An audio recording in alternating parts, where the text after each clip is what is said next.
တကဘာလုံးကတင့်ကိုအမိုက်လို့တတ်မှတ်ပြီးအဆင့် F လို့လှောင်ပြောင်းနေတယ်လို့စိတ်ကူးကြည့်လိုက်ပါဒါပေမဲ့ခဏလေးတွင်းမှာပဲကဘာမှာဘယ်သူမှမပိုင်ဆိုင်ဘူးတဲ့စွမ်းအားကြီးတစ်ခုတင့်လက်ထဲရောက်လာမယ်ဆိုရင်ကောဒါဟာကင်းရဲ့ဇလန်းပါပဲ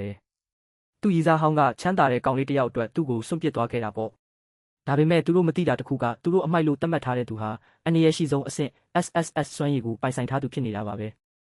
အခုဆိုရင်တစ်စက္ကန့်တိုင်းမှာစကေး point တန်းပေါင်းများစွာတိုးတက်နေပြီလေဒီလက်စားချေမှုမိတောက်ကြောင့်သူ့တစ်ကြောင်းလုံးကိုဖျက်ဆီးပစ်မလားဇလန်းအဆုံးထိကြည့်ရှုပေးကြပါကြီးမားပြီးတောက်ပနေတဲ့မော်ကြောက်တုံးကြီးရှေ့မှာနေကြီးရက်ကြီးရောက်လာခဲ့ပါပြီကင်းလို့ခေါ်တဲ့ကောင်လေးတစ်ယောက်ရှေ့ကိုတိုးထွက်လာခဲ့တယ်သူကကဘာအတွင်းကူးပြောင်းသူတစ်ယောက်ပေါ့သူစောင့်မျှော်နေတဲ့အချိန်ခါကရောက်လာပြီလေသူကြောက်တုံးကိုလက်နဲ့ထိလိုက်တဲ့အခါမှာတော့ထူးဆန်းတဲ့အလင်းရောင်တွေထွက်ပေါ်လာခဲ့တယ်ဒါပေမဲ့သူကြောက်ရွံ့မနေပါဘူးသူ့မျက်နှာမှာအပြုံးတစ်ခုပေါ်လာပြီးလာခဲ့လေလို့တိုးတိုးလေးပြောလိုက်တယ်ဒါပေမဲ့ရလက်ထွက်လာတဲ့အခါမှာတော့အားလုံးကအံ့ဩသွားကြတယ်အဆင့်အပ်တဲ့အဲ့ဒီခေတ်မှာအဆင့် F ဆိုတာအနှိမ့်ဆုံးနဲ့အညံ့ဆုံးအဆင့်ကိုခေါ်တာလေလူတွေကသူ့ကိုဝိုင်းပြီးရေမောလှောင်ပြောင်ကြတော့တာပေါ့သူ့မျက်နှာမှာတော့အရှုံးပေးတဲ့အရေးအယောင်တွေမရှိပါဘူးအဲ့ဒီနောက်တော့မိန်းကလေးတစ်ယောက်ကယုံကြည်မှုအပြည့်နဲ့ရှေ့ကိုထွက်လာခဲ့တယ်သူ့ကိုမြင်လိုက်တာနဲ့လူတွေကတယောက်နဲ့တယောက်တိုးတိုးတိတ်တိတ်ပြောဆိုနေကြတယ်သူကကင်းရဲ့ရီစားဟောင်းရှောင်ရံတဲ့လေသူမကကြောက်တုံးကိုထိလိုက်တဲ့အခါမှာတော့အပြာရောင်အလင်းတန်းကြီးကတနေရာလုံးကိုလွှမ်းခြုံသွားတယ်ရလက်ကတော့အဆင့်အမြင့်ဆုံးအဆင့် S ပါပဲ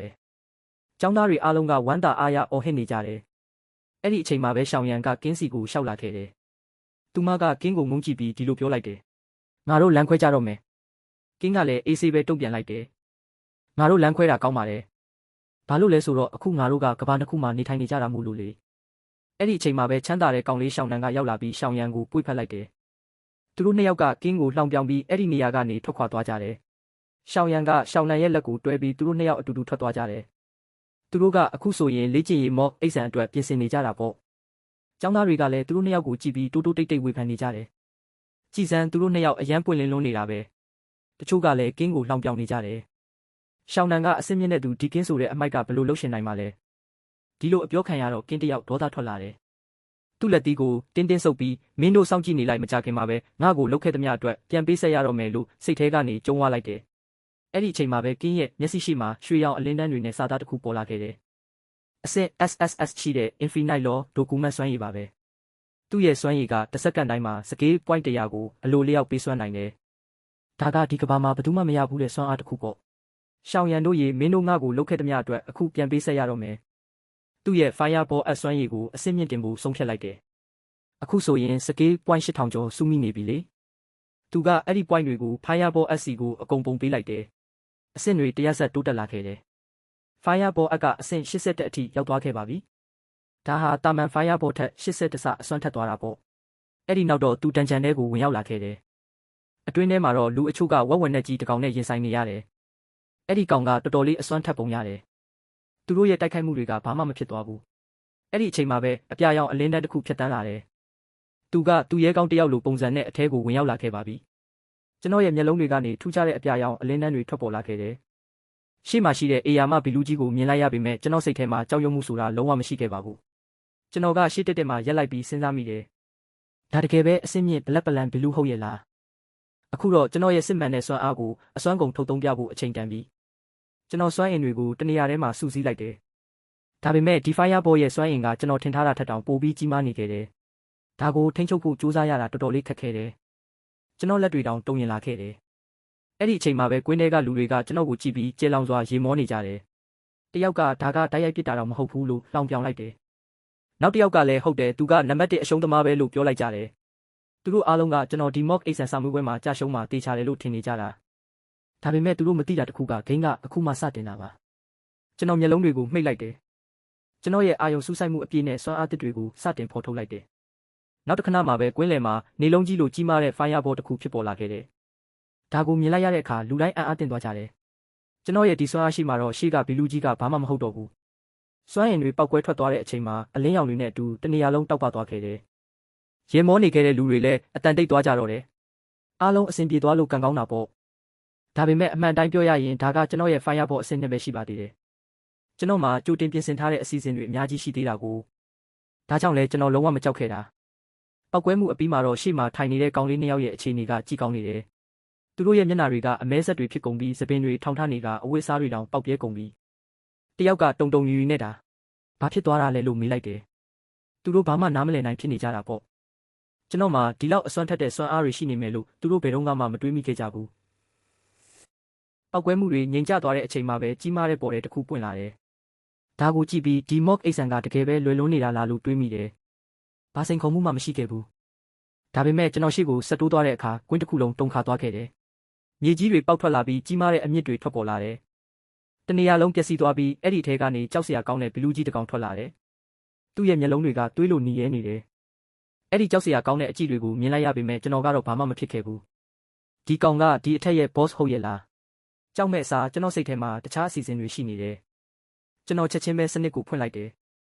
အဲ့ဒီအချိန်မှာ Fireball အကအဆင့်80ဖြစ်နေတယ်အယူမှုဖြစ်စရာကောင်းတာကကျွန်တော်မှာကျွမ်းကျင်မှုအမှတ်81,900ရှိနေတာပဲကျွန်တော်အမှတ်တွေကိုစိတ်ကြိုက်သုံးဖို့ဆုံးဖြတ်လိုက်တယ်အဆင့်100ရောက်သွားရင်တော့အရေးသွေးပိုင်းဆိုင်ရာပြောင်းလဲမှုကြီးကြီးမားမားဖြစ်လာမှာပါ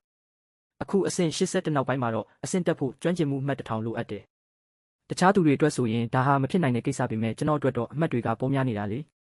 24နာရီလုံးစူးစမ်းခဲ့တဲ့ရလဒ်တွေကအခုတော့အသုံးဝင်ပြီပေါ့ boss နဲ့တိုက်ခိုက်ဖို့ရှေ့ကိုတိုးလာတဲ့အချိန်မှာပဲကျွန်တော်ရဲ့ရည်စားဟောင်းနဲ့ဘန်နာကိုတွေ့လိုက်ရတယ်သူတို့ကတယောက်လက်ကိုတယောက်တွဲပြီးမောက်မာနေတဲ့ရှောင်ရံနဲ့အတူတူရှိနေကြတယ်ရှောင်ရံကကျွန်တော်ကိုမြင်တော့လှောင်ပြောင်းလိုက်တယ်ဟေးမြောက်မလေးရေဒါကအဲ့ဒီအဆင့် F အမိုက်ကောင်မဟုတ်လားသူက boss ကိုတိုက်ဖို့လာတာတဲ့လားလို့ရေမောပြောဆိုတယ်သူတို့ရဲ့မောက်မာမှုကိုမြင်တော့ရည်စားဟောင်းဖြစ်သူကလည်းအားပေးပြီးထက်လောင်တယ်မင်းရဲ့အခြေအနေကိုမှန်ထဲမှာအရင်ကြည့်ဦးလို့သူကပြောလိုက်တယ်အဲ့ဒီစကားတွေကိုကြားလိုက်ရတဲ့အခါကျွန်တော်ဒေါသထွက်သွားတယ်ကျွန်တော်ခန္ဓာကိုယ်ကနေကြောက်စရာကောင်းတဲ့အငွေ့သက်တွေထွက်ပေါ်လာခဲ့တယ်ကျွန်တော်အေးဆက်တဲ့လေတံနဲ့မင်းတို့နှစ်ယောက်လုံးတေလန်းရှာနေတာပဲလို့ပြောလိုက်တယ်အဲ့ဒီနောက်မှာပဲကျွန်တော်လက်ကိုကောင်းကင်ရန်စီမြှောက်လိုက်တယ်နောက်တစ်ခဏမှာပဲကူတစ်ခုလုံးမီးပင်လေဖြစ်သွားခဲ့တယ်ရှောင်ရံနဲ့ရီးစားဟောင်းဖြစ်သူတို့ရဲ့မျက်လုံးတွေထဲမှာကြောက်ရွံ့မှုတွေပြည့်နှက်သွားတယ်သူတို့အခုမှပဲဒီအမိုက်ကောင်ရဲ့စွမ်းအားကဘလောက်တောင်ကြောက်စရာကောင်းလဲဆိုတာသိသွားကြတယ်ဒီမီးရန်တွေကိုမြင်လိုက်ရတဲ့အခါသူတို့နှစ်ယောက်လုံးသတိလစ်မတက်ဖြစ်သွားကြတယ်ဘန်နာလည်းအံ့အားသင့်ပြီးဘာလို့ရမှန်းမသိတော့ဘူးဒါဟာအဆင့်100အထက်မှာရှိတဲ့စွမ်းအားပဲရှောင်ရံရဲ့မောက်မာမှုတွေအားလုံးတစစီပျက်စီးသွားခဲ့တယ်သူ့ပါဇက်ကမဖြစ်နိုင်ဘူးဒါမဖြစ်နိုင်ဘူးဆိုတဲ့စကားလုံးပဲထွက်လာတော့တယ်သူကိုနှစ်သိမ့်ဖို့စူးစမ်းပေမဲ့ကြောက်လန့်နေတာကိုတော့ဖုံးကွယ်လို့မရတော့ဘူးရီးစားဟောင်းဖြစ်သူရဲ့မျက်နှာမှာလည်းချွေးတွေပြန်ပြီးကြောက်ရွံ့မှုတွေအပြည့်ဖြစ်နေတယ်အဲ့ဒီချိန်မှာပဲမှောက်မိုက်နေတဲ့ကူထဲကနေကြောက်စရာကောင်းတဲ့ဘလူးကြီးတစ်ကောင်ထွက်လာတယ်သူကဓာတ်ရိုက်ပဲကျွန်တော်စီကိုအရှိန်နဲ့ပြေးလာပြီးတိုက်ခိုက်တယ်ဘလူးရဲ့အကိုင်းခတ်တွေကကျွန်တော်မျက်နှာစီကိုဥတီလာတယ်ဒါပေမဲ့ကျွန်တော်မျက်နှာမှာတော့ကြောက်ရွံ့မှုအရေးရောင်လုံးဝမရှိခဲ့ဘူးကျွန်တော်အေးဆေးပဲရက်နေလိုက်တယ်မင်းတို့ကိုအရင်ဆုံးစမ်းသပ်ကြည့်ရအောင်လို့ပြောပြီးကျွန်တော်လက်ကိုဆန့်ထုတ်လိုက်တယ်ကျွန်တော်လက်ထဲကနေကြီးမားတဲ့ Fireball တစ်ခုထွက်ပေါ်လာတယ်ဒါကဓာတ်ရိုက်ပဲဘလူးကြီးစီကိုအရှိန်ပြင်းပြင်းနဲ့ပစ်လွတ်လိုက်တာပါ Fireball ကဘလူးကြီးကိုထိမှန်သွားတဲ့အခါပြင်းထန်တဲ့ပောက်ကွဲမှုတစ်ခုဖြစ်ပေါ်လာတယ်တကူလုံးတုန်ခါသွားပြီးမီးရန်တွေကနေရာအနှံ့ပြန့်နှံ့သွားတယ်စနစ်ရဲ့မှော်တန်ကကျွန်တော်ခေါင်းထဲမှာပဲ့တင်ထက်လာတယ်အဆင့်10ကိုရောက်ရှိသွားပါပြီတဲ့စနစ်ကနေအကြောင်းကြားချက်တစ်ခုတက်လာတယ်အခုချိန်မှာကျူရှင်းကြောက်တုံးကိုအသုံးပြုပြီးကျွန်တော်ရဲ့အလုတ်ကင်ကိုအဆင့်မြင့်တင်ဖို့လိုအပ်နေပြီကျွန်တော်လည်းအဲ့ဒီကြီးမားတဲ့မှော်ကြောက်တုံးကြီးစီကိုရှောက်သွားလိုက်တယ်ဒါပေမဲ့အနောက်ကနေလှောင်ပြောင်တန်းတစ်ခုထွက်လာတယ်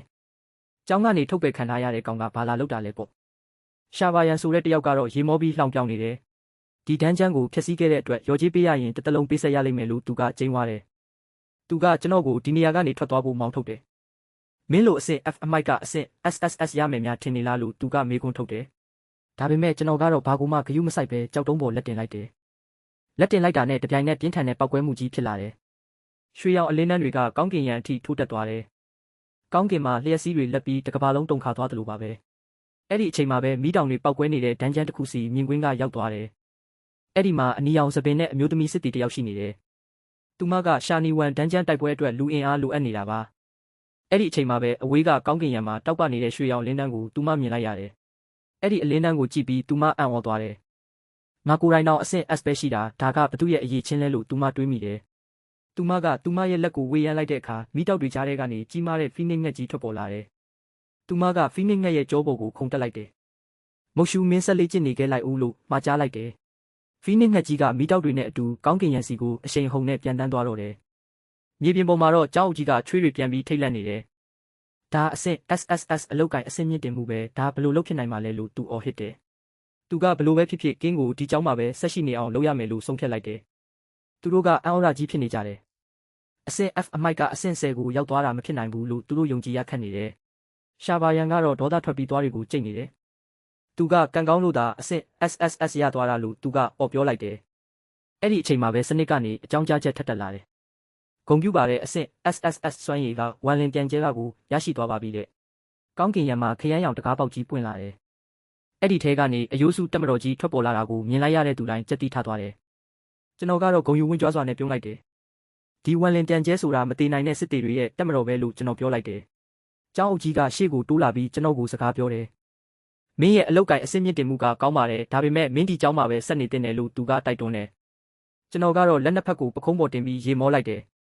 ကျုပ်ဒါကိုညင်းပယ်တယ်လို့ကျွန်တော်တုံ့ပြန်လိုက်တယ်အဲ့ဒီအချိန်မှာပဲကောင်းကင်ယံကနေမိတောက်တွေနဲ့တူဖီနစ်ငှက်ကြီးဆင်းသက်လာတယ်ဖီနစ်ငှက်ပေါ်ကနေအမျိုးသမီးတစ်ယောက်ခုန်ချလာတယ်သူမရဲ့အရှိန်အဝါကိုမြင်လိုက်တာနဲ့ကျောင်းအုပ်ကြီးတစ်ယောက်ထိတ်လန့်သွားတယ်သူကချက်ချင်းပဲဒူးထောက်ပြီးတောင်းပန်စကားဆိုတော့တယ်အရှင်ကျူကျိုးအရှင်ကိုကြိုးဆိုဖို့နောက်ကျသွားတဲ့အတွက်ခွင့်လွှတ်ပေးပါလို့သူကတုံရီတဲ့အတန်နဲ့ရှောက်တင်တယ်လော့ဇူကျိုးကကျွန်တော်ကိုစိုက်ကြည့်ရင်းအေးဆက်ဆက်အတန်နဲ့ပြောတယ်မင်းသားဒီအချိန်မှာမရောက်လာရင်တော့ကြီးမားတဲ့ဘေးဒုက္ခတစ်ခုဖြစ်တော့မှာပဲလို့သူကဆိုတယ်သူမရဲ့မျက်လုံးတွေကနေဒေါသထွက်နေတဲ့မိတောက်တွေထွက်လာတယ်လို့ပဲအဆင့် SSS စွမ်းရည်ရှင်ဖြစ်ပေမဲ့မင်းရဲ့ကစားကွက်တွေကအန္တရာယ်များတယ်လို့သူကတတိပေးတယ်ဒါပေမဲ့ကျွန်တော်ကတော့ဘာမှမဖြစ်တယ်လို့ပြုံးပြလိုက်တယ်အမကြီးဘာကိစ္စလဲဆိုတာရှင်းရှင်းပြောပြပါကျွန်တော်လုပ်ပေးနိုင်ရင်လုပ်ပေးပါမယ်လို့ပြောလိုက်တယ်ကျွန်တော်စိတ်ထဲမှာတော့ဆုလက်တွေကိုပဲတွေးနေမိတယ်ဘာပဲဖြစ်ဖြစ်လေးအလုပ်ဆိုတာကတော့အဖိုးအခရှိရမှာပေါ့ကျွန်တော်အကျိုးအမြတ်မရှိရင်မလုပ်ဘူးလို့ကျွန်တော်ကတုံ့ပြန်လိုက်တယ်လော့ဇူကျိုးကသူမရဲ့အစစ်အမှန်ကိုထုတ်ဖော်ပြသလိုက်တယ်သူမဟာဘေယူနယ်ဆက်ကိုကာကွယ်ပေးနေတဲ့ဗိုလ်ချုပ်ကြီးဖြစ်ကြောင်းပြောပြတယ်ရှာနီဝမ်ဒန်းချန်ဟာအန္တရာယ်များတဲ့ကဘာတစ်ခုနဲ့ချိတ်ဆက်နေတယ်လို့သူကရှင်းပြတယ်ဒီဒန်းချန်ကိုအချိန်မီမရှင်းလင်းနိုင်ရင်ဘေယူနယ်ဆက်တစ်ခုလုံးပျက်စီးသွားလိမ့်မယ်လို့သူကစိုးရိမ်တကြီးပြောတယ်အဲ့ဒီအချိန်မှာပဲရှောင်းရန်ကဝင်ရောက်နှောက်ယှက်တယ်ဒီအဆင့် F အမိုက်တရိုက်ကိုခေါ်သွားတာတော့ယူမိုက်လုံးရကြတယ်သူ့အစားကျမကိုခေါ်သွားပါလို့သူကမောက်မာစွာပြောတယ်လော့ဇူကျိုးကရှောင်းရန်ကိုဂယုမဆိုင်ပဲကျွန်တော်ကိုဆုလက်တွေပြသတယ်ဒီမစ်ရှင်အောင်မြင်ရင်မှော်တန်ချက်ကနဲ့တန်ကုန်းတော့ကိုမင်းရမယ်လို့သူကကတိပေးတယ်ဒီဆုလက်တွေကိုကြားတော့ကျွန်တော်စိတ်ထဲမှာစိတ်လှုပ်ရှားမှုတွေဖြစ်ပေါ်လာတယ်ကောင်းပြီဒီအလုပ်ကိုကျွန်တော်လက်ခံတယ်လို့ပြောပြီးသဘောတူညီချက်ကိုအတည်ပြုလိုက်တယ်ရှောင်းရန်ကမကျေနပ်ပဲဒေါသထွက်နေတယ်သူကအဆင့် F အမိုက်ပဲကျမသာပိုအရေးချင်းရှိတယ်လို့သူကအော်ဟစ်ပြောဆိုတယ်လော့ဇူကျိုးကတော့ရှောင်းရန်ကိုလုံးဝအရေးမလုပ်တော့ဘူးမင်းထက်သူကပိုပြီးအသုံးဝင်တယ်လို့ပြောပြီးကျွန်တော်ကိုပဲရွေးချယ်လိုက်တယ်ရှောင်းရန်ကဒေါသထွက်ပြီးကျွန်တော်ကိုလက်စားချေဖို့ကြံစီတယ်မော့အိတ်ဆန်မှာမင်းကိုအသေးချာကိုအနိုင်ယူပြမယ်လို့သူကကျင်းဝါလိုက်တယ်နောက်ဆုံးတော့အဖွဲ့ဝင်တွေနဲ့တွေ့ဆုံတဲ့နေရာကိုရောက်လာတယ်ဘလက်ဝုတ်ဆိုတဲ့လူကကျွန်တော်ကိုအထင်မြင်သေးတဲ့အကြည့်နဲ့ကြည့်ပြီးအဆင့် F အမိုက်လို့ဆဲဆိုတယ်ကျွန်တော်ကတော့ဘာမှပြန်မပြောဘဲလက်ဖွားကိုဖြန့်လိုက်တယ်ချက်ချင်းပဲမီးလုံးကြီးတစ်ခုထွက်ပေါ်လာပြီးဘလက်ဝုတ်ကိုအံ့အားသင့်သွားစေတယ်မီးလုံးကြီးကကောင်းကင်ယံကိုတက်သွားပြီးနေမင်းကြီးလိုတောက်ပနေတယ်ဒီစွမ်းအားကအရန်ကိုအန္တရာယ်များလွန်းလို့မြေပြင်တွေတောင်တုန်ခါကုန်တဲ့ဒီမြင်ကွင်းကိုမြင်လိုက်ရတဲ့အခါဘလက်ဝုတ်တယောက်ချွေးပြန်ပြီးကြောက်လန့်သွားတယ်သူ့စိတ်ထဲမှာဒီလောက်အစွမ်းထက်တဲ့မီးစွမ်းအားမျိုးကိုအဆင့် F လူငယ်တယောက်စီမှာဘလို့လှုပ်ရှိနေရတာလဲလို့တွေးမိတယ်ဘလက်ဝုတ်ရဲ့မောက်မာမှုတွေပျောက်ကွယ်သွားပြီးချက်ချင်းပဲလေတံပြောင်းသွားတယ်သူကအပြုံးတူလေးနဲ့ညီလေး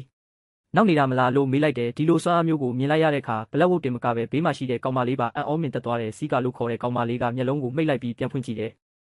သူ့မျက်လုံးထဲမှာကင်းကိုကြည့်တဲ့အခါအပြင်ပန်းကသာအဆင့် F လို့ဖြစ်နေတာအတွင်းထဲမှာတော့အမခန်းစွမ်းအားတွေပုံကွယ်နေမှန်းရိပ်မိသွားတယ်သူမကကင်းကိုရင်ရင်ကြေးကြေးပဲတောင်းပန်လိုက်တယ်ဘလက်ဝုတ်ကစိတ်တူလွယ်တဲ့သူမို့လို့ခွင့်လွှတ်ပေးဖို့ကင်းကိုတောင်းဆိုလိုက်တယ်အဲ့ဒီနောက်တော့သူမကချိုးသားတဲ့အပြုံးလေးနဲ့သူ့ကိုယ်သူမိတ်ဆက်တယ်ကျမနာမည်စီကာပါလို့ပြောလိုက်တဲ့အခါကင်းလဲဒေါသပြေသွားပြီးပြုံးပြလိုက်တယ်ကင်းကစူမှုရှူကိုခေါ်ပြီးဒန်ဂျင်ထဲဝင်ဖို့ပြင်လိုက်တယ်သူတို့ရှိမှတော့ခရမ်းရောင်လှည့်ပတ်နေတဲ့ဆိုင်ကလုံးပေါ်တဲ့ကြီးတစ်ခုပေါ်လာတယ်သူတို့၃ယောက်ပေါ်တဲ့ခြေချလိုက်တာနဲ့ပတ်ဝန်းကျင်တစ်ခုလုံးပြောင်းလဲသွားတယ်နေရာအနှံ့မှာပန်းရောင်နဲ့အနီရောင်အလင်းတန်းတွေထွက်ပေါ်လာပြီးသူတို့ကိုဝိုင်းရံထားသလိုပဲရုတ်တရက်ပဲကြီးမားတဲ့ပောက်ကွဲတန်ကြီးထွက်ပေါ်လာပြီးကောင်းကင်ကနေအနီရောင်အလင်းတန်းကြီးကျလာတယ်အဲ့ဒီထဲကနေကြောက်စရာကောင်းတဲ့ဥချိုတွေနဲ့หนีရဲနေတဲ့ဘီလူးကြီးတစ်ကောင်ထွက်လာတယ်ကွန်ထရိုးရုံးထဲမှာရှိနေတဲ့လော့ဇူကျိုးကဒီမြင်ကွင်းကိုမြင်ပြီးဒေါသနဲ့ကြောက်ရွံ့မှုကြောင့်လက်ထဲကဘောပင်ကိုစပွဲပေါ်ပစ်ချလိုက်တယ်စပွဲတောင်ကွဲသွားတဲ့အထိပဲရှာနီဝမ်ဒန်ဂျင်ကပြောင်းလဲသွားပြီလို့သူအော်ဟစ်လိုက်တယ်ဒန်ဂျင်ရဲ့အခက်ခဲအဆင့်ကအဆင့် SS အထိတက်သွားပြီမို့လို့သူအရန်ကိုစိုးရိမ်သွားတယ်ဒန်ဂျင်ထဲမှာတော့หนีရဲတဲ့မျက်လုံးတွေနဲ့ဘီလူးတွေကသူတို့ကိုဝိုင်းတိုက်ဖို့ပြေးလာကြတယ်သူတို့ပြန်ထွက်လာတဲ့ပေါ်တဲ့ကြီးကလည်းပျောက်ကွယ်သွားပြီးဘီလူးတက်မတော်ကြီးကသူတို့ကိုဝိုင်းပတ်လာတော့အဖွဲ့ခေါင်းဆောင်စူမူရှူကရှေ့တက်လာတယ်သူ့ရဲ့မော်တုတ်တန်ကနေအပြာရောင်ရေခဲအလင်းတန်းတွေထွက်လာပြီးဘီလူးတွေကိုတိုက်ခိုက်တယ်အဲ့ဒီအချိန်မှာပဲကင်းကဒေါသထွက်ပြီးသူ့ခန္ဓာကိုယ်ထဲကနေအနီရောင်စွမ်းအားတွေထွက်ပေါ်လာတယ်သူ့သွေးကြောတွေဖောင်းကြွလာပြီးဘလက်ဝုတ်အသွင်ပြောင်းသွားတယ်ဘလက်ဝုတ်အသွင်ပြောင်းသွားတဲ့သူကအော်ဟစ်လိုက်ပြီးဘီလူးတွေစီကိုအငမ်းမရတိုးဝင်သွားတယ်ဘလက်ဝုတ်တယောက်ဘီလူးတွေကြားထဲကိုအားကုန်သုံးပြီးခုံဝင်လိုက်တယ်ပတ်လဲမှာဝိုင်းရံထားတဲ့ဘီလူးတွေကိုသူအသေးအတန်တိုက်ခိုက်နေတယ်တစ်ဖက်မှာလည်းစူမူရှူကသူ့ရဲ့မော်တုတ်တန်ကိုအစွမ်းကုန်အသုံးပြုလိုက်တယ်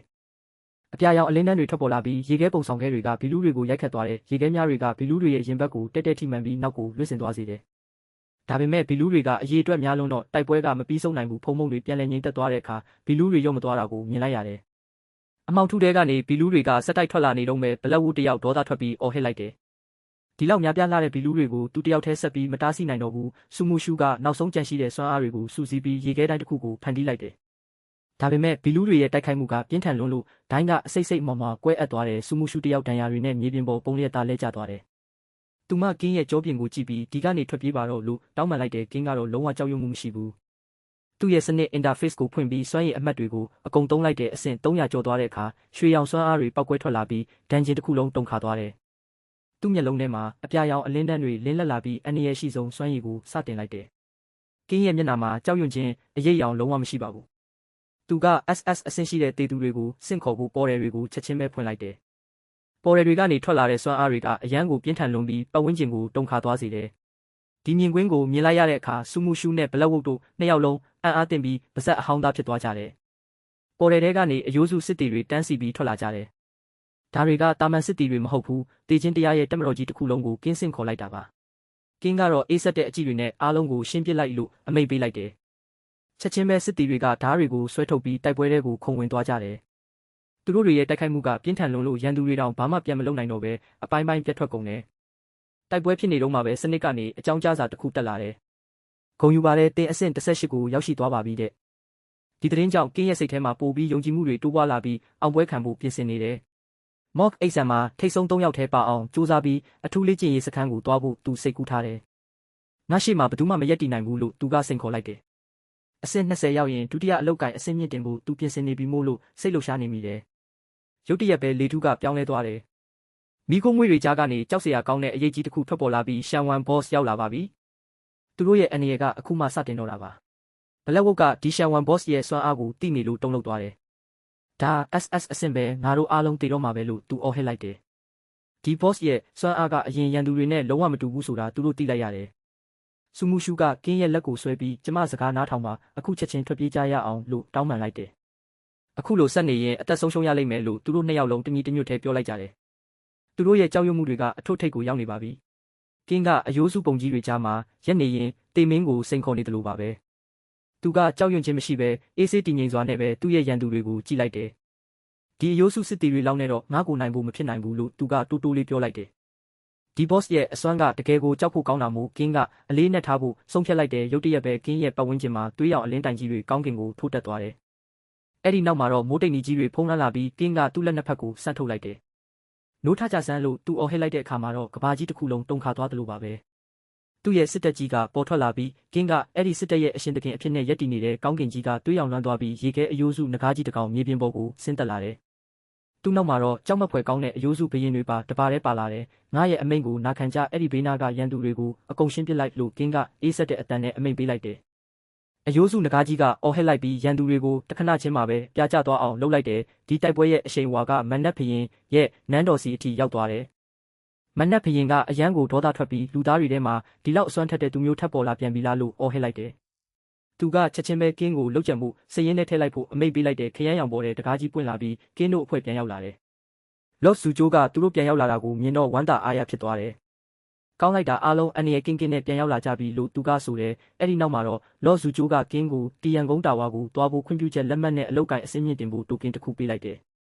ဒီလက်မှတ်တွေကတကယ်ကိုအဖိုးတန်တဲ့ပစ္စည်းတွေပဲဖြစ်တယ်နောက်တနေရာမှာတော့အစင်းမြင့်အလုပ်ကိုင်ပြောင်းလဲတဲ့ခန်းမကြီးကိုရောက်သွားတယ်အဲ့ဒီမှာလူတစ်ယောက်ကတန်းစီနေတဲ့သူတွေကိုတွန်းတိုက်ပြီးဝင်လာတယ်ဖယ်ကြဆန်းလူငယ်လေးလူရောက်လာပြီလို့သူ့ရဲ့ကိုရံတော်ကကျုံးဝလိုက်တယ်ကင်းကအေးဆေးပဲရက်နေရင်အဲ့ဒီလူတွေကိုစိုက်ကြည့်နေတယ်သူကတန်းစီဖို့စူးစမ်းတဲ့အဲ့ဒီလူတွေကိုလုံးဝဂယုမစိုက်ပဲအေးဆေးပဲနေတဲ့အဲ့ဒီအချိန်မှာခမ်းမရဲ့တာဝန်ခံဖြစ်တဲ့တတိယဦးလေးကြီးရောက်လာတယ်။ဘာဖြစ်နေတာလဲဘာလို့စူညံနေကြတာလဲလို့သူကမေးလိုက်တယ်။လူငယ်လေးလူကကင်းကိုလက်ညှိုးထိုးပြီးတိုင်တန်းလိုက်တယ်။ဒီလူကတန်းကိုဖျက်ဝင်လာတာသူ့ကိုအေးအေးယူပေးပါလို့သူကပြောလိုက်တယ်ကင်းကဘာမှမပြောပဲသူ့ရဲ့ရွှေရောင်တိုကင်ကိုထုတ်ပြလိုက်တဲ့ခါမှာတော့အဲ့ဒီနေရာတစ်ခုလုံးတိတ်ဆိတ်သွားတယ်။တတိယဦးလေးကြီးကဒေါသတကြီးနဲ့အော်ဟစ်လိုက်တယ်။မင်းတို့ဒီကောင်ကိုချက်ချင်းဖမ်းလိုက်စမ်းလို့သူကအမိန့်ပေးတယ်။ကင်းကဘာမှမကြောက်တဲ့အပြင်သူ့အိတ်ကက်ထဲကရွှေရောင်တိုကင်တစ်ခုကိုထုတ်လိုက်တယ်။သူကအေးဆက်တဲ့အတန်နဲ့ဒီတိုကင်ကိုမှတ်မိသေးရလားလို့မေးလိုက်တယ်။ကင်းရဲ့လက်ထဲကတိုကင်ကနေရောင်ကြီးလိုတောက်ပတ်လာတယ်။အဲ့ဒီရွှေရောင်အလင်းနှံတွေကခမ်းမတစ်ခုလုံးကိုလွှမ်းခြုံသွားတယ်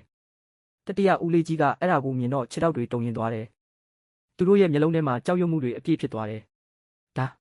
ဒါတကယ်ကိုချန်ကျူးတိုကင်ပါလားလို့သူကတုံ့လုံးစွာနဲ့တွေးလိုက်တယ်ဒီတိုကင်ကမြို့တော်ဝန်ကိုယ်တိုင်ပေးထားတာဖြစ်နေတယ်အခြေအနေတွေကလုံးဝပြောင်းပြန်ဖြစ်သွားပြီတတိယဦးလေးကြီးရဲ့ဒေါသတွေအကုန်ပြောက်သွားပြီးသူ့ရဲ့မောက်မာတဲ့တူဖြစ်သူကိုပဲပြန်အော်ဟစ်လိုက်တယ်မင်းလို့အသုံးမကျတဲ့ကောင်လို့သူကအော်ဟစ်ပြီးတူကိုတွန်းထုတ်လိုက်တယ်အဲ့ဒီမောက်မာတဲ့လူငယ်လေးကကျမ်းပြင်ပေါ်ကိုပြစ်လဲကျသွားတယ်သူ့ရဲ့ဂုံပကာသနာတွေအကုန်လုံးတခဏချင်းမှပဲပျက်စီးသွားတယ်တတိယဦးလေးကြီးကကင်းရဲ့ရှိမှဒူးထောက်ပြီးတောင်းပန်လိုက်တယ်ကျွန်တော်ကိုခွင့်လွှတ်ပေးပါခင်ဗျာလို့သူကတုံရီတဲ့အတန်နဲ့ပြောတယ်ကင်းကဘာမှပြန်မပြောဘဲအေးဆေးပဲခမ်းမထဲကိုဝင်သွားတယ်အလဲမှာရှိတဲ့မော်ကြောက်တုံးကြီးပေါ်ကိုကင်းကသူ့လက်ကိုတင်လိုက်တယ်ရုတ်တရက်ပဲကြီးမားတဲ့ပောက်ကွဲမှုတစ်ခုဖြစ်ပေါ်လာတယ်ကြောက်တုံးကနေထွက်လာတဲ့အပြာရောင်စွမ်းအင်တွေကကောင်းကင်ထိတက်သွားတယ်အဲ့ဒီအလင်းရောင်တွေကတနေရာလုံးကိုလင်းထိန်သွားစေတယ်အလင်းနှန်းတွေပျောက်သွားတဲ့အခါလူတိုင်းအံ့ဩသွားကြတယ်ကင်းရဲ့ခေါင်းပေါ်မှာတောက်ပနေတဲ့ဘင်ဖုံးခရောင်းရောက်လာတယ်ဒါက SSS အဆင့်အလုတ်ကင်အဆင့်မြင့်တင်မှုပဲအဲ့ဒီမောက်မာတဲ့လူငယ်လေးကရင်ဘတ်ကိုဖိပြီးငိုယိုလိုက်တယ်သူအများကြီးပေးပြီးဝယ်ခဲ့တဲ့ကြောက်တုံးတွေကအခုတော့အလကားဖြစ်သွားပြီစနစ်ရဲ့စခရင်ပေါ်လာပြီးဂုံယူပါတယ်တင်သည်ဘင်ဖုံးခရောင်းအဆင့်ကိုရရှိပါပြီလို့ပြတယ်ကင်းစီမှာအတုံးမပြရသေးတဲ့ကျွမ်းကျင်မှုအမှတ်4000ရှိနေတယ်သူကအေးဆေးပဲစနစ်ကိုအမိတ်ပေးလိုက်တယ်အမှတ်တွေအားလုံးကိုထည့်လိုက်တဲ့အခါစနစ်ကြီးတစ်ခုလုံးတုံခါသွားတယ်ဘင်ဖုံးခရောင်းကချက်ချင်းပဲအဆင့်400ကိုရောက်သွားတယ်ကင်းရဲ့ခန္ဓာကိုယ်ထဲကနေဖျားအဆင့်စွမ်းအင်တွေထွက်လာတယ်ကျေးဇူးတင်ပါတယ်စနစ်ရဲ့အခုငှစွမ်းအားက40ရာခိုင်နှုန်းတိုးလာပြီလို့သူကရေမောလိုက်တယ်ဇိမ်ခံအိမ်ကြီးတစ်ခုရဲ့တကားပွင့်သွားတယ်အရေးပါတဲ့လူကြီးတစ်ယောက်ကထိုင်ကုန်မှထိုင်နေတယ်မနှက်ဖြန်မော့အိတ်ဆန်အတွက်ပြင်ဆင်ပြီးပြီလားလို့သူကဂျီယာယန်ကိုမေးတယ်ဂျီယာယန်ကသူ့လက်ကိုကြည့်ပြီးမောက်မာစွာနဲ့ပြန်ဖြေတယ်ကျွန်တော်စွမ်းရည်တွေကအဆင့်30ရောက်နေပြီဘယ်သူမှကျွန်တော်ကိုမရှင်းနိုင်ဘူးသူ့အဖေကသဘောကျပြီးရေမောလိုက်တယ်ဒါကိုယူထားလိုက်ဒါကအဆင့်200ရန်ပေါင်းစကရိုးပဲလို့သူကပေးလိုက်တယ်အဆင့်200ဆိုတဲ့စကားကြားလိုက်ရတဲ့အခါဂျီယာယန်အယမ်းပျော်သွားတယ်သူကအဲ့ဒီစကရိုးကိုဖွင့်ကြည့်လိုက်တယ်သူ့မျက်လုံးထဲမှာကင်းကိုမုန်းတီးတဲ့အကြည့်တွေပေါ်လာတယ်နောက်တနေ့မော့အိတ်ဆန်စတင်တော့မှာပါကွင်းထဲမှာလူတွေပြည့်ကျက်နေပြီးစူညံနေတယ်ကင်းယူယန်ကကွင်းထဲကိုဝင်လာတယ်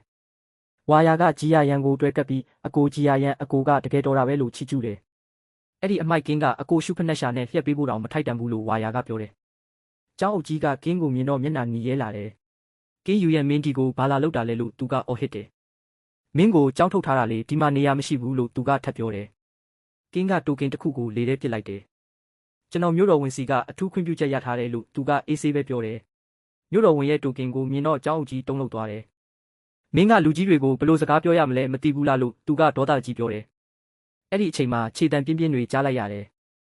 ဒုတိယမြို့တော်ဝင်ကကွင်းထဲကိုဝင်လာပြီးဒီတိုကင်ကအတုပဲမင်းခိုးလာတာလို့ကင်းကိုဆွဆွဲလိုက်တယ်ဒုတိယမြို့တော်ဝင်ကကင်းကိုခိုးသူလို့ဆွဆွဲလိုက်တဲ့အခါမှာကျောင်းအုပ်ကြီးကထောက်တနေရာကနေအားရပါးရပြုံးနေတယ်ကင်းကတော့တည်ငြိမ်နေပြီးသူ့အိတ်ကထဲကရွှေရောင်တောက်ပနေတဲ့တိုကင်ကိုထုတ်ပြလိုက်တယ်တိုကင်ကတောက်ပလာပြီးဒုတိယမြို့တော်ဝင်ရဲ့မျက်လုံးတွေပြူးကျဲသွားတယ်ကင်းကခက်မာမာနဲ့ဒီတိုကင်ကမြို့တော်ဝင်ကိုယ်တိုင်နဲ့အတူတူပဲလို့ပြောပြီးတိုကင်ကိုလေထဲပစ်လိုက်တယ်ခမရတို့နှစ်ယောက်လုံးတပုံထားဖို့ကြိုးစားနေတာလားလို့ကင်းကအော်ပြောလိုက်တယ်ဒုတိယမြို့တော်ဝင်ကဒေါသထွက်ပြီးစောင့်ကြည့်နေတဲ့ကင်းကိုဖမ်းဆီးဖို့စစ်တီတွေကိုအမိန့်ပေးလိုက်တယ်အဲ့ဒီအချိန်မှာပဲအတန်ပလန်တွေငြိမ်ကျသွားပြီးခြေတံပြင်းပြင်းတွေကြားလိုက်ရတယ်အပြာရောင်ဝိယုံရှိနဲ့လူတယောက်ဝင်ရောက်လာတာကိုအားလုံးအံ့အားသင့်သွားကြတယ်အဲ့ဒါကတော့မြို့တော်ဝင်စုချင်းဟဲကိုယ်တိုင်ပါပဲဒုတိယမြို့တော်ဝင်ကကြောက်ရွံ့တုန်လှုပ်သွားပြီးမြို့တော်ဝင်ကိုဘာလို့ရောက်လာတာလဲလို့မေးလိုက်တယ်စုချင်းဟဲကကင်းကိုကြည့်ပြီးဒီတိုကင်းကိုငါကိုယ်တိုင်ပေးထားတာလို့ပြောလိုက်တဲ့အခါတကွင်းလုံးတိတ်ဆိတ်သွားတဲ့မြို့တော်ဝင်ကဒုတိယမြို့တော်ဝင်ကိုမင်းမှာပြဿနာရှိသေးလားလို့မေးလိုက်တယ်ကြောက်လန့်သွားတဲ့ဒုတိယမြို့တော်ဝင်ကခေါင်းငုံပြီးဘာမှမပြောရတော့ဘူးမြို့တော်ဝင်ကမိုက်ခရိုဖုန်းကိုယူပြီးအရေးကြီးတဲ့သတင်းတစ်ခုကြေညာလိုက်တယ်ဒီနှစ်မှာလေ့ကျင့်ရေးစခန်းအတွက်နေရာတနေရာပဲကျန်တော့တယ်လို့သူကပြောလိုက်တဲ့အခါကျောင်းအုပ်ကြီးတောင်လက်ထဲကလက်ဖက်ရည်ခွက်လွတ်ကျသွားတဲ့ပထမဆုံးပွဲစဉ်အဖြစ်ကင်းနဲ့ရှောင်းရန်တို့ရှင်ပြန်ရမယ်လို့ကြေညာလိုက်တယ်ပရိသတ်တွေကဒီပွဲကဘာမှမဟုတ်ဘူးအဆင့်အမိုက်ကတစ်ချက်သေးနဲ့ပြုံးမှာလိုကင်းကိုလှောင်ပြောင်ကြတဲ့ရှောင်းရန်ကယုံကြည်မှုအပြည့်နဲ့မင်းငါရှိကိုရောက်လာရတဲ့ပေါ်ဒီနေ့မင်းရဲ့အယိုးတွေကိုငါချိုးပစ်မယ်လို့ချင်းချောက်တဲ့ပွဲစားတာနဲ့ရှောင်းရန်ကရေခဲနှကားကိုဆင့်ခေါ်လိုက်ပြီးတကွင်းလုံးရေခဲမုန်တိုင်းတွေဖုံးလွှမ်းသွားတယ်ပရိသတ်တွေကကြောက်လန့်ပြီးမျက်လုံးတွေကိုတော့မဖွင့်ရဲကြတော့ဘူးဒါပေမဲ့ဖုံမုံတွေငိမ့်သွားတဲ့အခါကင်းကဘာတန်ရာမှမရပဲတည်ငြိမ်စွာရက်နေတာကိုတွေ့လိုက်ရတယ်မင်းရဲ့စွမ်းအားကဒီလောက်ပဲလားငါ့ကိုရားတောင်မရဘူးလို့ကင်းကအေးဆေးပဲပြောလိုက်တယ်ကင်းကလက်ကိုဝေယမ်းလိုက်တဲ့အခါအားကောင်းတဲ့မော်ဆက်ဝိုင်းကြီးတစ်ခုပေါ်လာတယ်ဒီနေ့တော့တကယ်ငကားကိုပြပေးမယ်လို့သူကကြွေးကြော်လိုက်တယ်ရေခဲတွေဖုံးလွှမ်းသွားပြီးနောက်မှာအဆင့် SSS တစ်တော်ငကားကြီးပေါ်ထွက်လာတယ် ကျောင်းအုပ်ကြီးကချွေးတွေပြန်ပြီးအဆင့် SSS ဟုတ်လားဒီလိုထူးချွန်တဲ့သူကိုငါကျောင်းကနေထုတ်ပစ်လိုက်မိတာလားလို့နောက်တရနေတဲ့ရှောင်းရန်ကတော့ဒူးထောက်ကျသွားပြီးအဆင့် F အမိုက်ကဘလို့လို့အဆင့် SSS ဖြစ်သွားတာလဲလို့ငိုယိုပြီးမေးနေတဲ့ကင်းရဲ့ငကားကရှောင်းရန်ရဲ့ရေခဲငကားကိုအလွယ်တကူအေးခဲသွားစေတယ်။ပတ်ဝန်းကျင်မှာအေးဆက်တဲ့လေတွေတိုက်ခတ်လာပြီးလူတိုင်းကကြောက်လန့်နေကြတယ်ရှောင်းရန်ကတော့အရှုံးမပေးဘဲအနီရောင်ကျွမ်းကျင်မှုစာလေးတစ်ခုကိုထုတ်လိုက်တယ်။မင်းအဆင့် SSS ဖြစ်နေပါစေဦးဒီဟာနဲ့မင်းကိုငါရှင်းပြမယ်လို့သူကကြုံဝါလိုက်တယ်။ရှောင်းရန်ကအဆင့်200ရှိတဲ့မီးလုံးစာလေးကိုအောင်နိုင်သူလိုထုတ်ပြပြီးကင်းကိုချိန်ချောက်တယ်။ဒီတခါတော့မင်းတေချာပေါက်သေးရမယ်ဖျားသခင်ဆင်းလာရင်တော့မင်းကိုမကယ်နိုင်ဘူးလို့သူကကြုံဝါတယ်။ဒီလောက်ရက်ကိုကြည့်ပြီးပရိသတ်တွေကစီးမြင့်ဖောက်ဖျက်တာလို့အော်ဟစ်ကြပေမဲ့ဒုတိယမျိုးတော်ဝင်ကတော့အေးဆေးပါပဲ။ဒါကစွမ်းရည်အသုံးပြုမှုပဲစီးမြင့်နဲ့မဆန့်ကျင်ပါဘူးလို့သူကပြန်ပြောလိုက်တယ်။ရှောင်းရန်ရဲ့စီးမြင့်မဲ့တိုက်ခိုက်မှုကြောင့်ကွင်းထဲမှာရှိတဲ့သူတွေအားလုံးထိတ်လန့်သွားကြတယ်။ပရိသတ်တွေကမကြေမနက်နဲ့အော်ဟစ်နေကြပေမဲ့တာဝန်ရှိသူတွေကတော့ဘာမှမဖြစ်တယ်လို့ပဲနေကြတယ်။ဒီပွဲစဉ်ကတကယ်ကိုအန္တရာယ်များတဲ့အခြေအနေကိုရောက်ရှိလာခဲ့ပြီ။ရှောင်းရန်ကမီးလုံးစာလိပ်ကိုပြစ်လွတ်လိုက်ပေမဲ့ကင်းကတော့နေရာမှာပဲတည်ငြိမ်စွာရပ်နေတယ်။သူကရေခဲစွမ်းရည်ကိုအသုံးပြုပြီးရေခဲနဂါးကြီးကိုဆင့်ခေါ်လိုက်တဲ့အခါကွင်းတစ်ခုလုံးတုန်လှုပ်သွားတယ်။မင်းရဲ့အားအကောင်းဆုံးတိုက်ခိုက်မှုကဒီလောက်ပဲလားတကယ်ကိုအားနေတာပဲလို့ကင်းကအေးဆေးပဲပြောလိုက်တယ်။ကင်းရဲ့စကားကြောင့်ရှောင်းရန်ရဲ့ခြေထောက်တွေတုန်ရင်သွားပြီးကြောက်ရွံ့မှုတွေဝင်လာတယ်။သူကဒီလောက်အစွမ်းထက်တဲ့တိုက်ခိုက်မှုကိုကင်းကဘယ်လိုလုပ်ပြီးရပ်တန့်နိုင်တာလဲလို့အံ့အားသင့်နေတယ်။အဲ့ဒီအချိန်မှာပဲကင်းရဲ့အဆင့်ကအဆင့်20ရောက်နေပြီဆိုတာသိလိုက်ရတော့ပရိသတ်တွေအားလုံးအံ့အားသင့်သွားကြတယ်။ကင်းကသူ့ရဲ့အေးဆက်တဲ့စွမ်းအားတွေနဲ့ရှောင်းရန်ကိုရေခဲတုံးကြီးထဲထည့်သွင်းလိုက်တယ်။မင်းတို့ဘလောက်ပဲတောင်းပန်ငါမလွတ်ပေးဘူးလို့ကင်းကတီတီငိမ့်ငိမ့်ပဲပြောလိုက်တယ်။ဒီလောက်ရက်ကပရိသတ်တွေကိုပိုပြီးထိတ်လန့်သွားစေတယ်။ကင်းရဲ့ရေခဲနဂါးကပတ်ဝန်းကျင်ကိုအေးခဲသွားစေပြီးကွင်းတစ်ခုလုံးတုန်လှုပ်သွားတယ်။ဒိုင်လူကြီးကလည်းအခြေအနေကိုထိန်းချုပ်ဖို့အကာအကွယ်အလွှာကိုအမြန်ဆုံးဖန်တီးလိုက်ရတယ်။အကာအကွယ်အလွှာတွေပျက်စီးသွားမှာကိုဒိုင်လူကြီးကစိုးရိမ်နေရတယ်။ရှောင်းရန်ကရေခဲတုံးကြီးထဲမှာပိတ်မိသွားပြီးကြောက်ရွံ့မှုတွေနဲ့တုန်ရင်နေတယ်။ပွဲအပြီးမှာရှောင်းရန်ကိုရေခဲတုံးထဲပိတ်လောင်ထားရင်ကင်းကသတိပေးလိုက်တယ်။ဒီပွဲရဲ့ရလဒ်ကတော့အားလုံးကိုအံ့အားသင့်သွားစေခဲ့တယ်။နောက်3ရက်အတွင်းဒီရေခဲတုံးတွေကမထုတ်ပေးရင်ရှောင်းရန်တည်လိမ့်မယ်လို့ကင်းကပြောလိုက်တယ်။ရှောင်းရန်ရဲ့ဆရာကဒေါသတကြီးနဲ့သူ့ကိုထမ်းသွားပေမဲ့ကင်းကတော့အဲ့ဒီလောက်နဲ့မရက်တန့်ဘူး။ကင်းရဲ့အပြုမူတွေကပရိသတ်တွေကိုအံ့အားသင့်စေဆဲပါပဲ။ကင်းကသူ့မျက်လုံးတွေကိုခဏမိတ်လိုက်ပြီးအေးဆက်ဆက်နဲ့ပြောလိုက်တယ်။ဒီကိစ္စတွေကအပိုတွေပါအားလုံးအခုပဲအတူတူလာခဲ့ကြပါလို့သူကကြေညာလိုက်တယ်။သူကလက်သုံးချောင်းထောင်ပြီးပြုံးဆဆနဲ့ဆက်ပြောတယ်။ငါတယောက်တည်းနဲ့ပဲမင်းတို့1000လုံးကိုတိုက်ခိုက်ပြမယ်ဒီစကားတန်ကြောင့်ကွင်းတစ်ခုလုံးဆူညံသွားတယ်။ပရိသတ်တွေအားလုံးထွက်လိုက်ကြပြီးအံ့အားသင့်သွားကြတယ်။တချို့ကဒေါသထွက်ပြီးအော်ဟစ်ကြတယ်ကင်းယူနန်ဟာတကယ်ပဲအယူလိုပါပဲလား။တချို့တိုက်ခိုက်ရေးသမားတွေကဒေါသနဲ့လက်သီးတွေကိုဝေယမ်းပြီးအော်ဟစ်နေကြတယ်ငါတို့ကိုအထင်မသေးနဲ့လို့သူတို့အော်လိုက်ကြတယ်။အဲ့ဒီအချိန်မှာပဲကင်းရဲ့ရီးစားဟောင်းဘန်နာကခါးသီးတဲ့အပြုံးနဲ့ကြည့်ပြီးပြောလိုက်တယ်။မင်းက SSS အဆင့်ကိုလိုချင်နေတာလားမင်းကငါတို့ကိုဘယ်တော့မှရှင်းနိုင်မှာမဟုတ်ဘူးလို့သူကလောင်ပြောင်တယ်။ဒါပေမဲ့ကင်းကတော့အဲ့ဓာတွေကိုဂယုမစိုက်ဘူးရွှေရောင်မော်လင်းတန်းတွေကွင်းထဲမှာတောက်ပလာပြီးတိုက်ပွဲကြီးအတွက်ပြင်ဆင်လိုက်ကြတယ်။မြို့တော်ဝင်ကသူ့မုတ်စိတ်ကိုပုတ်တက်ရင်ပြုံးပြီးပြောလိုက်တယ်။ဒီခေတ်ကလူငယ်တွေကတော့စွမ်းအင်တွေပြည့်ပါပဲအားလုံးအတူတူသွားပြီးတိုက်ခိုက်ကြစမ်းပါမြို့တော်ဝင်ရဲ့အမိတ်ပေးတန်တဲ့အတူတိုက်ခိုက်ရေးသမား1000ကသူတို့ရဲ့လက်နက်တွေနဲ့ကွင်းထဲကိုဝင်လာကြတယ်။လေတူးကတင်းမာလွန်းလို့လေတောင်တိတ်ဆိတ်သွားတယ်လို့ပါပဲ။ဘန်နာကတုံရင်နေတဲ့အတန်နဲ့ကင်းရဲ့မျက်လုံးကိုတက်တက်ကြည့်ပြီးအော်လိုက်တယ်။ဒါကမင်းရဲ့နောက်ဆုံးအခွင့်အရေးပဲဒါပေမဲ့မင်းအဲ့ဒါကိုလက်လွတ်လိုက်ပြီးကင်းရဲ့မျက်နှာမှာတော့ကြောက်ရွံ့မှုဆိုတာလုံးဝမရှိဘူး။သူကဘန်နာကိုကြည့်ပြီးမကောင်းဆိုးဝါးလို့ပြုံးလိုက်တယ်။အပိုစကားတွေရက်လိုက်တော့ငါဘလို့သင်ခန်းစာပေးမလဲဆိုတာကြည့်နေလိုက်လို့သူကပြောလိုက်တယ်။တိုက်ခိုက်ရေးသမားတွေရဲ့ဒေါသကပောက်ကွဲထွက်သွားပြီးသူတို့ရဲ့လက်နက်တွေကိုဆွဲထုတ်လိုက်ကြတယ်တစ်ဖက်မှာ SSS အဆင့်ကင်းယူနဲ့နောက်တစ်ဖက်မှာဘန်နာနဲ့သူ့အဖွဲ့ဒိုင်လူကြီးရဲ့အတန်နဲ့အတူတိုက်ပွဲကြီးစတင်တော့တယ်။အထူးဧည့်သည်နေရာမှာထိုင်နေတဲ့မြို့တော်ဝင်ကကျောင်းအုပ်ကြီးကိုမေးလိုက်တယ်။ကျောင်းအုပ်ကြီးရေဒီတိုက်ပွဲမှာဘယ်သူနိုင်မလဲလို့ထင်တယ်လဲကျောင်းအုပ်ကြီးကယုံကြည်မှုအပြည့်နဲ့ပြန်ဖြေတယ်။မြို့တော်ဝင်ကြီးကင်းဆိုတဲ့ကောင်ကအခုအရန်တွေလေကြီးနေတာဒီပွဲမှာသူရာနှုံးပြည့်ရှုံးမှာပါလို့သူကပြောလိုက်တယ်။ကွင်းထဲမှာတော့ဘန်နာကသူ့ရဲ့အေးခဲတဲ့စွမ်းအားတွေကိုအသုံးပြုပြီးလေးပွေတစ်ခုဖန်တီးလိုက်တယ်။တငယ်ချင်းတို့မကြောက်ကြနဲ့အားလုံးဝိုင်းတိုက်ကြလို့သူကအော်လိုက်တယ်ကင်းကအေးဆေးပဲပြုံးပြီးပြောလိုက်တယ်။အားလုံးအတူတူလာကြမယ်ပေါ့မစိုးပါဘူးဒါပေမဲ့မင်းတို့ရဲ့ကံကြမ္မာကတော့နည်းနည်းဆိုးလိမ့်မယ်လို့သူကပြောပြီးမြေကြီးကိုရိုက်ချလိုက်တယ်။မြေကြီးကနေအယိုးစုတက်မတော်တွေထွက်ပေါ်လာပြီးကွင်းတစ်ခုလုံးအလင်းတန်းတွေဖုံးလွှမ်းသွားတယ်။ကင်းရဲ့ဒီစွမ်းရည်ကိုမြင်လိုက်ရတော့ဘန်နာရဲ့မျက်နှာကဖြူဖြော့သွားတယ်။ဖျားရည်ဒါကဘာတွေလဲလို့သူကတုံတုံရီရီနဲ့အော်လိုက်တယ်။မြေကြီးအကွဲပြီးအစိမ်းရောင်မျက်လုံးတွေနဲ့ကြောက်စရာကောင်းတဲ့အယိုးစုတွေထွက်လာတယ်။ကင်းကတေမင်းရဲ့တက်မတော်ကိုဆင့်ခေါ်လိုက်တာပါ။ဒီအယိုးစုတက်မတော်ကကွင်းထဲမှာရုံရင်းဆန်ခတ်ဖြစ်စေတဲ့ပရိသတ်တွေအားလုံးထိတ်လန့်သွားကြပြီးတယောက်ကတော့ကြောက်လန့်တကြားနဲ့အော်လိုက်တယ်။ဒီကင်းဆိုတဲ့ကောင်ကတကယ်ကိုကြောက်စရာကောင်းတဲ့လူစားမျိုးပဲသူတယောက်တည်းနဲ့လူတယောက်ကိုတိုက်နေတာတော့အသာစီးရနေတယ်လို့သူကပြောတယ်။ဘန်နာကအခုထိသူ့ရဲ့အစစ်အမှန်စွမ်းအားကိုမထုတ်ပြရသေးဘူး။ သူကကောင်းကင်မှာပြန်ဝဲပြီးရေခဲပြီးနှိမ့်ငက်ကြီးကိုဆင့်ခေါ်လိုက်တယ်ကွင်းတစ်ခုလုံးတုန်ခါသွားပြီးဘန်နာကကင်းကိုအေးဆက်တဲ့အကြည့်နဲ့ကြည့်ပြီးပြောလိုက်တယ်ဒါကမင်းရဲ့စွမ်းအားအကုန်ပဲလားလို့သူကမေးလိုက်တယ်ကင်းကတော့ကြောက်စရာကောင်းတဲ့ရေတံနဲ့အတူပြုံးလိုက်တယ်သူကကွင်းလယ်မှာရက်ပြီးမင်းတို့တကယ်ပျက်စီးခြင်းကိုမြည်ဆန်းကြည့်ကြရအောင်လို့ပြောလိုက်တယ်ကောင်းကင်ကြီးကတွေးရောင်ပြောင်းသွားပြီးကြောက်မက်ဖွယ်ကောင်းတဲ့အယိုးစုငကားကြီးထွက်ပေါ်လာတယ်ငကားရဲ့ပါးစပ်ကနေမီးလျံတွေထွက်လာပြီးမီးခိုးငွေ့တွေကြားထဲကနေအယိုးစုစစ်တီတွေခုန်ဆင်းလာတယ်ကင်းရဲ့အမိန့်နဲ့သူတို့အားလုံးတိုက်ခိုက်ဖို့ပြင်ဆင်လိုက်ကြတယ်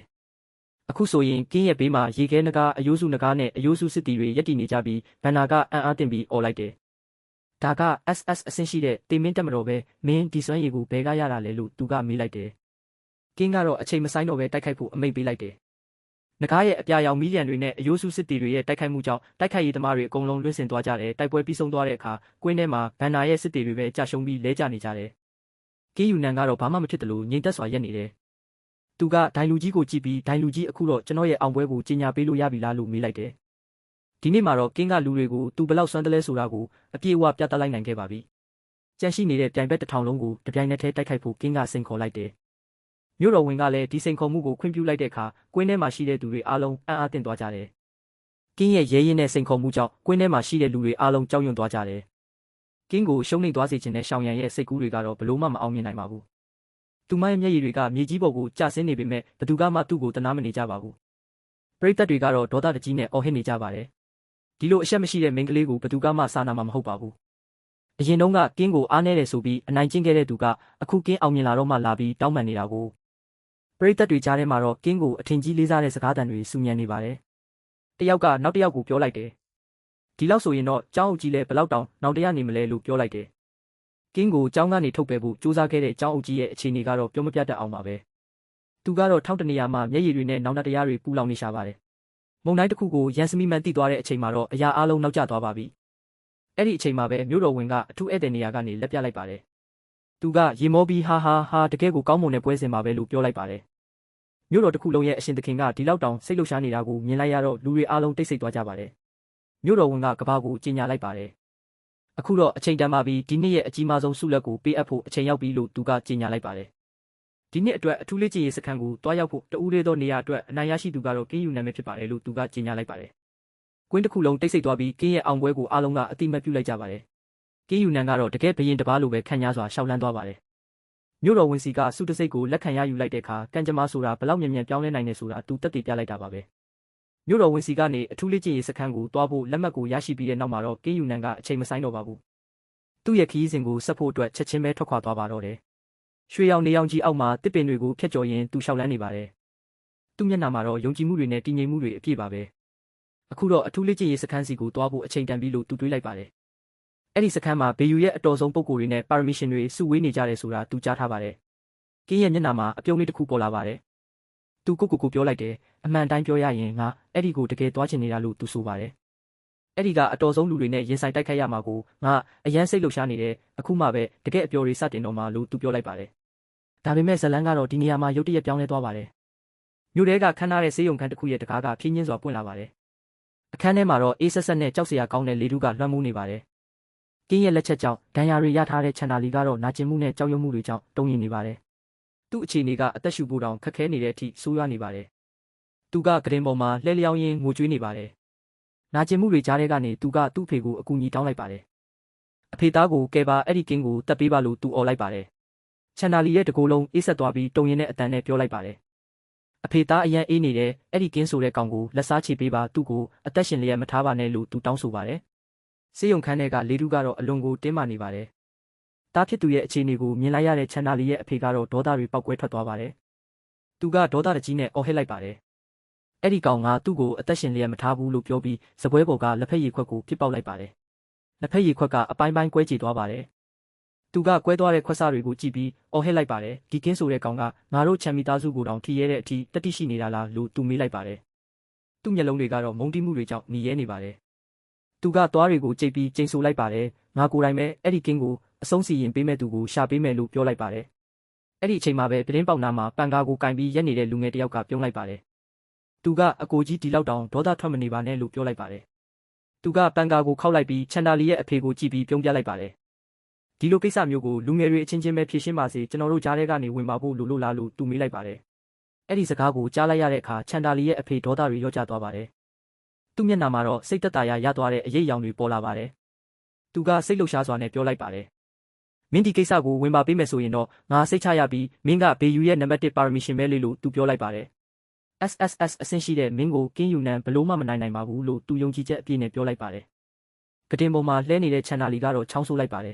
။အခန်းထဲကလူတွေအားလုံးရဲ့အာယုံကသူ့စီကိုရောက်သွားပါတယ်။သတင်းပေါက်နာမှာရက်နေတဲ့လူငယ်ကသူ့ဝမ်းကွဲညီကိုကြည့်ပြီးတိုးတိုးလေးပြောလိုက်ပါတယ်။ကျေးဇူးတင်ပါတယ်အကိုလို့သူပြောလိုက်ပါတယ်။သူ့ဝမ်းကွဲကတော့အေးဆေးတည်ငြိမ်စွာနဲ့ပန်ကာကိုကင်ရင်ပြုံးပြီးပြောလိုက်ပါတယ်စိတ်မပူပါနဲ့လို့သူဆိုပါတယ်။သူ့မျက်နှာမှာအေးဆက်ဆက်နဲ့ရက်ဆက်တဲ့အပြုံးတစ်ခုပေါ်လာပါတယ်။ငါအဲ့ဒီကင်းကိုကောင်းကောင်းသင်ခန်းစာပေးမယ်သူ့ရဲ့မောက်မာမှုတွေကိုငါချိုးဖျက်ပစ်မယ်လို့သူကြုံဝါလိုက်ပါတယ်။ငါသူ့ကိုဒူးထောက်ပြီးတောင်းပန်ခိုင်းမယ်လို့သူကပြောလိုက်ပါတယ်။သူ့လက်ကိုဆန်တန်းလိုက်တဲ့အခါသူ့ရဲ့အစွမ်းစားတွေကိုသိတာစေပါတယ်။ SS အဆင့်ဆိုတာကတော့ငါအတွက်တော့အသေးဖွဲပါပဲလို့သူရေမောပြီးပြောလိုက်ပါတယ်။သူ့မျက်လုံးထဲမှာတော့အနေရများပြီးကြောက်စရာကောင်းတဲ့အလင်းရောင်တစ်ခုပေါ်လာပါတယ်။ SS အဆင့်ဆိုတာကတော့ငါနဲ့တွေ့ဖို့အစပြိုးယုံလောက်ပဲရှိပါသေးတယ်သူကငါရှိမှဘာမှမဟုတ်ဘူးလို့သူပြောလိုက်ပါတယ်။နေအောင်ကြီးကတိမ်တွေကိုဖောက်ထွက်ပြီးလှပတဲ့ခြိုင်ဝမ်းတွေကိုထွန်းလင်းနေပါတယ်။ဇလန်းကတော့အခုအလှည့်အပြောင်းတစ်ခုကိုရောက်ရှိသွားပါပြီ။ဟီလောင်တောင်တန်းကြီးကိုကြော်ဖြတ်ပြီးတဲ့နောက်မှာတော့လမ်းတစ်ခုကအထူးလေ့ကျင့်ရေးစခန်းစီကိုဦးတည်သွားပါတယ်။စပင်ဖြူဖြူနဲ့ကျွန်တော်တို့ရဲ့သူရဲကောင်းကင်းယူနန်ကတော့ဒီလမ်းအတိုင်းရှောက်လန်းနေပါတယ်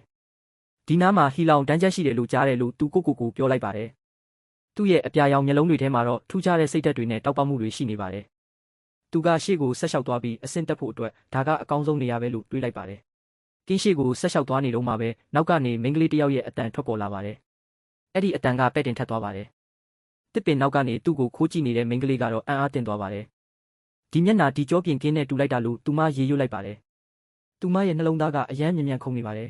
။သူမကအတွေးလွန်ပြီးစိတ်ရှုပ်ထွေးနေပါတယ်။ဒါပေမဲ့ကင်းကတော့ဒီလိုအန္တရာယ်များတဲ့ဟီလောင်တောင်တန်းကြီးမှာဘာလုပ်နေတာလဲ။ရုတ်တရက်ပဲတောအုပ်တစ်ခုလုံးတိတ်ဆိတ်သွားပါတယ်။တစ်ပင်တွေပေါ်ကငှက်တွေနဲ့ကြီးကန်းတွေကကြောက်လန့်ပြီးကောင်းကင်ကိုပြန်တက်သွားကြပါတယ်။လမ်းခီးကတော့မလွယ်ကူပါဘူး။ဘာဖြစ်လို့လဲဆိုတော့လမ်းမှာလက်နက်ကင်ထားတဲ့လူဆိုးအုပ်စုကရေမောပြီးစောင့်နေကြလို့ပါပဲ။ခြုံပုတ်ထဲကနေသွေးဆိုးနေတဲ့ဓာတ်ကိုကင်ထားတဲ့လူဆိုးတစ်ယောက်ထွက်လာပါတယ်။ဟေးအဲ့ဒီမှာရက်လိုက်စမ်းလို့သူအော်ဟစ်လိုက်ပါတယ်။သူကသူ့ရဲ့ဓာတ်ကိုဝေယံပြီးဂုံယူဝင်းကြွားစွာနဲ့ပြောလိုက်ပါတယ်။ဒီတောင်ကငါပိုင်တာဒီတောအုပ်ထဲကတစ်ပင်တိုင်းကိုငါကိုယ်တိုင်စိုက်ထားတာလို့သူပြောပါတယ်။သူကလေးလံတဲ့ဓာတ်ကိုကောင်းကင်ထဲကိုမြှောက်လိုက်ပါတယ်။သူကနောက်ဆုံးအခွင့်အရေးပေးတယ်လို့မျိုးအော်ပြောလိုက်ပါတယ်။ဒီကနေအသက်ရှင်လျက်ထွက်သွားခြင်းလားလို့သူမေးလိုက်ပါတယ်။သူ့မျက်လုံးထဲမှာလောဘတွေကထင်ရှားနေပါတယ်။မင်းစီမှာရှိတဲ့တန်ဖိုးရှိတဲ့ပစ္စည်းတွေအားလုံးကိုချထားခဲ့ပြီးထွက်သွားလိုက်လို့သူအမိန့်ပေးလိုက်ပါတယ်။ကင်းကတော့ဒီလိုချင်းချောက်မှုမျိုးကိုမကြောက်ပါဘူး။သူကတော့အေးဆေးပါပဲသူ့ရဲ့အပြာရောင်မျက်လုံးတွေနဲ့လူဆိုးကိုစိုက်ကြည့်လိုက်ပါတယ်။သူကပြုံးပြီးတွေးလိုက်ပါတယ်။ဒီနေ့ခေတ်မှာဒီလိုအစစ်နှိပ်လူဆိုးတွေနဲ့တောင်ရင်ဆိုင်ရအောင်မလားလို့သူတွေးလိုက်ပါတယ်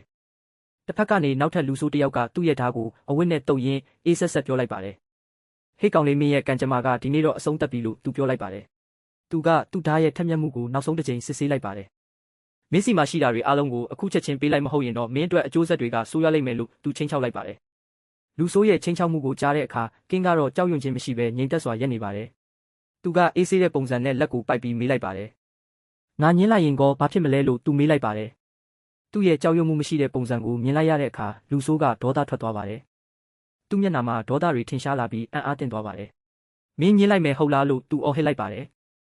လူဆိုးရဲ့ဒေါသကတော့အထုပ်ထိပ်ကိုရောက်သွားပါပြီးသူကကင်းယူနန်ကိုတိုက်ခိုက်ဖို့ပြေးလာပါတယ်။တေဖို့ပြင်ထားလိုက်လို့သူအော်လိုက်ပါတယ်။ဒါကကင်းယူနန်ရဲ့ပခုံးစီကိုရောက်တော့မလို့ပါပဲတေချင်းတရားကသူ့ရှိမှရှိနေပေမဲ့ကင်းကတော့နေရာကနေမရွေ့ပါဘူး။အဲ့ဒီအချိန်မှာပဲမော်လင်းတဲ့တစ်ခုကတောအုပ်တစ်ခုလုံးကိုလွှမ်းခြုံသွားပါတယ်။ရေစီးကြောင်းတစ်ခုကလေကိုဖြတ်ပြီးလူဆိုးစီကိုဦးတည်သွားပါတယ်။မိန်းကလေးတစ်ယောက်ကဒေါသတကြီးနဲ့အော်လိုက်ပါတယ်ရက်လိုက်လို့သူမပြောလိုက်ပါတယ်။ရေမော်စွမ်းအားကလက်ပတ်နေပြီးကြောက်စရာကောင်းတဲ့လူဆိုးကိုအလဲမှာပဲချုပ်နှောင်ထားလိုက်ပါတယ်။ကင်းယူနန်ကအံ့အားသင့်စွာနဲ့နောက်ကိုလှည့်ကြည့်လိုက်ပါတယ်။သူ့ရှေ့မှာရက်နေတဲ့မိန်းကလေးကိုမြင်လိုက်ရတဲ့အခါသူအံ့အားသင့်သွားပါတယ်။ဂူလင်ကိုမြင်လိုက်ရတဲ့အခါကင်းယူနန်ကသူ့ရဲ့အတိတ်ငရက်တွေကိုပြန်သတိရသွားပါတယ်။သူမကအထက်တန်းကျောင်းတုန်းကသူ့ရဲ့အရန်ရင်းနှီးတဲ့တငယ်ချင်းတစ်ယောက်ဖြစ်ခဲ့တယ်ဆိုတာသူသတိရသွားပါတယ်။ဂူလင်ကကင်းယူနန်ကိုကြည့်ပြီးချစ်စပွဲအပြုံးလေးနဲ့ပြုံးပြလိုက်ပါတယ်။ကြာရှည်ခွဲခွာခဲ့ရပြီးမှပြန်ဆုံတွေ့ရတဲ့အတွက်သူမမျက်လုံးတွေထဲမှာစိတ်သက်သာရသွားတဲ့အရေးအယောင်တွေထင်ဟပ်နေပါတယ်။ကင်းယူနန်ကလည်းသူမကိုကြည့်ပြီးအတိတ်ကအမှတ်တရတွေကိုပြန်လည်အသက်သွင်းနေမိပါတယ်။သူမကအသက်ပြင်းပြင်းရှူလိုက်ပြီးတကယ်ပဲမင်းဖြစ်နေတာလားလို့မေးလိုက်ပါတယ်။တစ်ဖက်မှာတော့ရေမော်စွမ်းအားကြောင့်ချုံနှောင်ခံထားရတဲ့လူဆိုးကောင်းဆောင်ကဒေါသထွက်ပြီးရုန်းကန်နေပါတယ်။သူကသူ့ရဲ့ကြွက်သားအင်အားတွေကိုအကုန်သုံးပြီးအဲ့ဒီရေမော်ပိတ်လောင်မှုကိုဖျက်ဆီးဖို့ကြိုးစားနေပါတယ်။သူကဒေါသတကြီးနဲ့ဟိန်းဟောက်လိုက်ပါတယ်။သူ့ရဲ့နောက်ွယ်မှာပုံနေတဲ့နောက်ထပ်လူဆိုးတစ်ယောက်ကဒါကိုမြင်တော့ကျဲလောင်စွာရေမော်လိုက်ပါတယ် သူကသူ့လူဆိုးကောင်းဆောင်ကိုကြည့်ပြီးရေမောရင်းဆက်နောက်လိုက်ပါတယ်လူဆိုးကောင်းဆောင်ရဲ့မျက်လုံးထဲမှာတော့လောဘနဲ့မိုင်မဲမှုတွေကအထင်သာပေါ်လွင်နေပါတယ်သူကဂူလင်ရှိတဲ့ဘက်ကိုလက်ညှိုးထိုးပြလိုက်ပါတယ်အဲ့ဒီမှာလှပတဲ့မိန်းကလေးတစ်ယောက်ရောက်လာတာကိုသူတို့သတိထားမိသွားပါတယ်လူဆိုးကောင်းဆောင်ရဲ့မျက်နှာပေါ်မှာရုပ်မာတဲ့အပြုံးတစ်ခုပေါ်လာပြီးသူ့လူတွေကိုစတင်ခိုင်းစေပါတယ်သူမကိုပါဖမ်းခေါ်သွားရမလားလို့သူကမေးလိုက်ပါတယ်သူကသူ့ဓာတ်ကိုဝေယံရင်ဒေါသတကြီးအော်ဟစ်လိုက်ပါတယ်အဲ့ဒီကောင်ကိုတပ်ပစ်လိုက်လို့သူကအမိန့်ပေးလိုက်ပါတယ်မိန်းကလေးကိုအသက်ရှင်လျက်ဖမ်းဆီးဖို့သူတို့ကပြင်ဆင်လိုက်ကြပါတယ်ဒါပေမဲ့ဂူလင်ကသူတို့ရဲ့ရုပ်မာတဲ့ရည်ရွယ်ချက်ကိုရိပ်မိသွားပါတယ်သူမကချက်ချင်းပဲတောအုပ်ထဲကိုအမြန်ဆုံးပြေးထွက်သွားပါတယ်လူဆိုးတွေကသူမနောက်ကိုလိုက်သွားဖို့ပြင်ဆင်လိုက်ကြပါတယ်ဂူလင်ကနောက်လှည့်ကြည့်ပြီးကင်းယူနန်ကိုအော်ပြောလိုက်ပါတယ်သူတို့လာနေပြီးအမြန်ပြေးကြလို့သူမကတတိပေးလိုက်ပါတယ်သူမကကင်းယူနန်ကိုကာကွယ်ဖို့အတွက်သူမရဲ့မော်ကာကွယ်နောက်ွယ်ကိုခေါ်ဆောင်သွားပါတယ်မင်းအရင်သွားနဲ့ငါသူတို့ကိုတားဆီးပေးမယ်လို့ကင်းယူနန်ကပြောလိုက်ပါတယ်ကင်းယူနန်ကတိုက်ပွဲကိုကိုယ်တိုင်ရင်ဆိုင်ဖို့ဆုံးဖြတ်လိုက်ပါတယ်ဂူလင်ကလည်းသူ့နောက်မှာပဲရှိနေဖို့ဆုံးဖြတ်လိုက်ပါတယ်ရန်သူတွေကသူတို့စီကိုချင်းကပ်လာပါပြီလေတွေတဟူးဟူးတိုက်ခတ်နေပြီးဂူလင်ကတိုက်ခိုက်ဖို့အသင့်ပြင်လိုက်ပါတယ်သူမကသူမရဲ့စွမ်းအားတွေကိုအကုန်စုစည်းလိုက်ပါတယ်ရုတ်တရက်ဆိုသလိုပဲရေစီးကြောင်းကြီးတစ်ခုကလေထဲမှာလဲပတ်နေတဲ့တိုင်ဖုန်းမုန်တိုင်းလိုဖြစ်ပေါ်လာပါတယ်အဲ့ဒီရေလိုင်းကြီးကလူဆိုးတွေကိုအကုန်လုံးဖျက်ဆီးပစ်ဖို့ဥတီသွားပါတယ်လူဆိုးတွေကသူတို့ရဲ့ဓာတ်တွေကိုထုတ်ပြီးရက်နေကြပါတယ်လူဆိုးကောင်းဆောင်ကရုပ်မာတဲ့အပြုံးနဲ့ပြုံးလိုက်ပါတယ်သူကကင်းယူနန်ကိုလက်ညှိုးထိုးပြီးဆနောက်လိုက်ပါတယ်သူကဂူလင်ကိုကြည့်ပြီးရေမောလိုက်ပါတယ်မင်းတို့နှစ်ယောက်ပျော်ပါနေတော့မှမင်းရဲ့ချစ်သူကောင်လေးကဘလို့ဖြစ်သွားမလဲဆိုတာကြည့်ရတော့မယ်လို့သူကပြောလိုက်ပါတယ်ဒါကိုကြားတော့ဂူလင်ရဲ့သွေးတွေစူပွက်သွားပါတယ်သူမကသူမရဲ့အပြာရောင်မော်စွမ်းအားတွေကိုအပြည့်အဝထုတ်လွှတ်လိုက်ပါတယ်သူမကလူဆိုးတွေကိုတေမင်းလိုမျိုးတိုက်ခိုက်လိုက်ပါတယ်သူမရဲ့ဘေးပတ်လည်မှာအပြာရောင်လျှက်စီးကြောင်းတွေတလက်လက်တောက်နေပါတယ်တိုက်ပွဲပြီးဆုံးတဲ့အခါကင်းယူနန်ကဂူလင်ရဲ့ပခုံးပေါ်ကိုလက်တင်လိုက်ပါတယ်ဂူလင်ကအလန့်တကြားနဲ့လှည့်ကြည့်လိုက်ပါတယ်သူမရဲ့မျက်လုံးတွေကပြူးကျဲသွားပါတယ်မင်းဘာလို့မပြေးတာလဲလို့သူမကစိုးရိမ်တကြီးမေးလိုက်ပါတယ်သူမကခေါင်းကိုကင်ပြီးသူတို့နှစ်ယောက်လုံးတေတော့မှာပဲလို့တွေးလိုက်ပါတယ်ကင်းယူနန်ကတော့အေးဆေးပါပဲရန်သူတွေကိုကြည့်ပြီးစိတ်အေးလက်အေးပြောလိုက်ပါတယ်စိတ်မပူပါနဲ့အကုန်လုံးကိုငါစီပဲထားခဲ့လိုက်ပါလို့သူကပြောလိုက်ပါတယ်ဒါကလူအုပ်စုအနှဲငယ်ပဲရှိတာပါဘာမှမဟုတ်ပါဘူးလို့သူကဆက်ပြောပါတယ်ဒါကိုကြားတဲ့အခါလူဆိုးတွေကကြဲလောင်စွာရေမောလိုက်ကြပါတယ်သူတို့ကမြေကြီးပေါ်လူးလိမ့်ပြီးရေနေကြပါတယ်မင်းပြောတာကြားလိုက်တယ်မလားလို့လူဆိုးတယောက်ကခေါင်းဆောင်ကိုပြောလိုက်ပါတယ်သူတို့ကကင်းယူနန်ကိုအထင်သေးဆုံးနဲ့စနောက်နေကြပါတယ်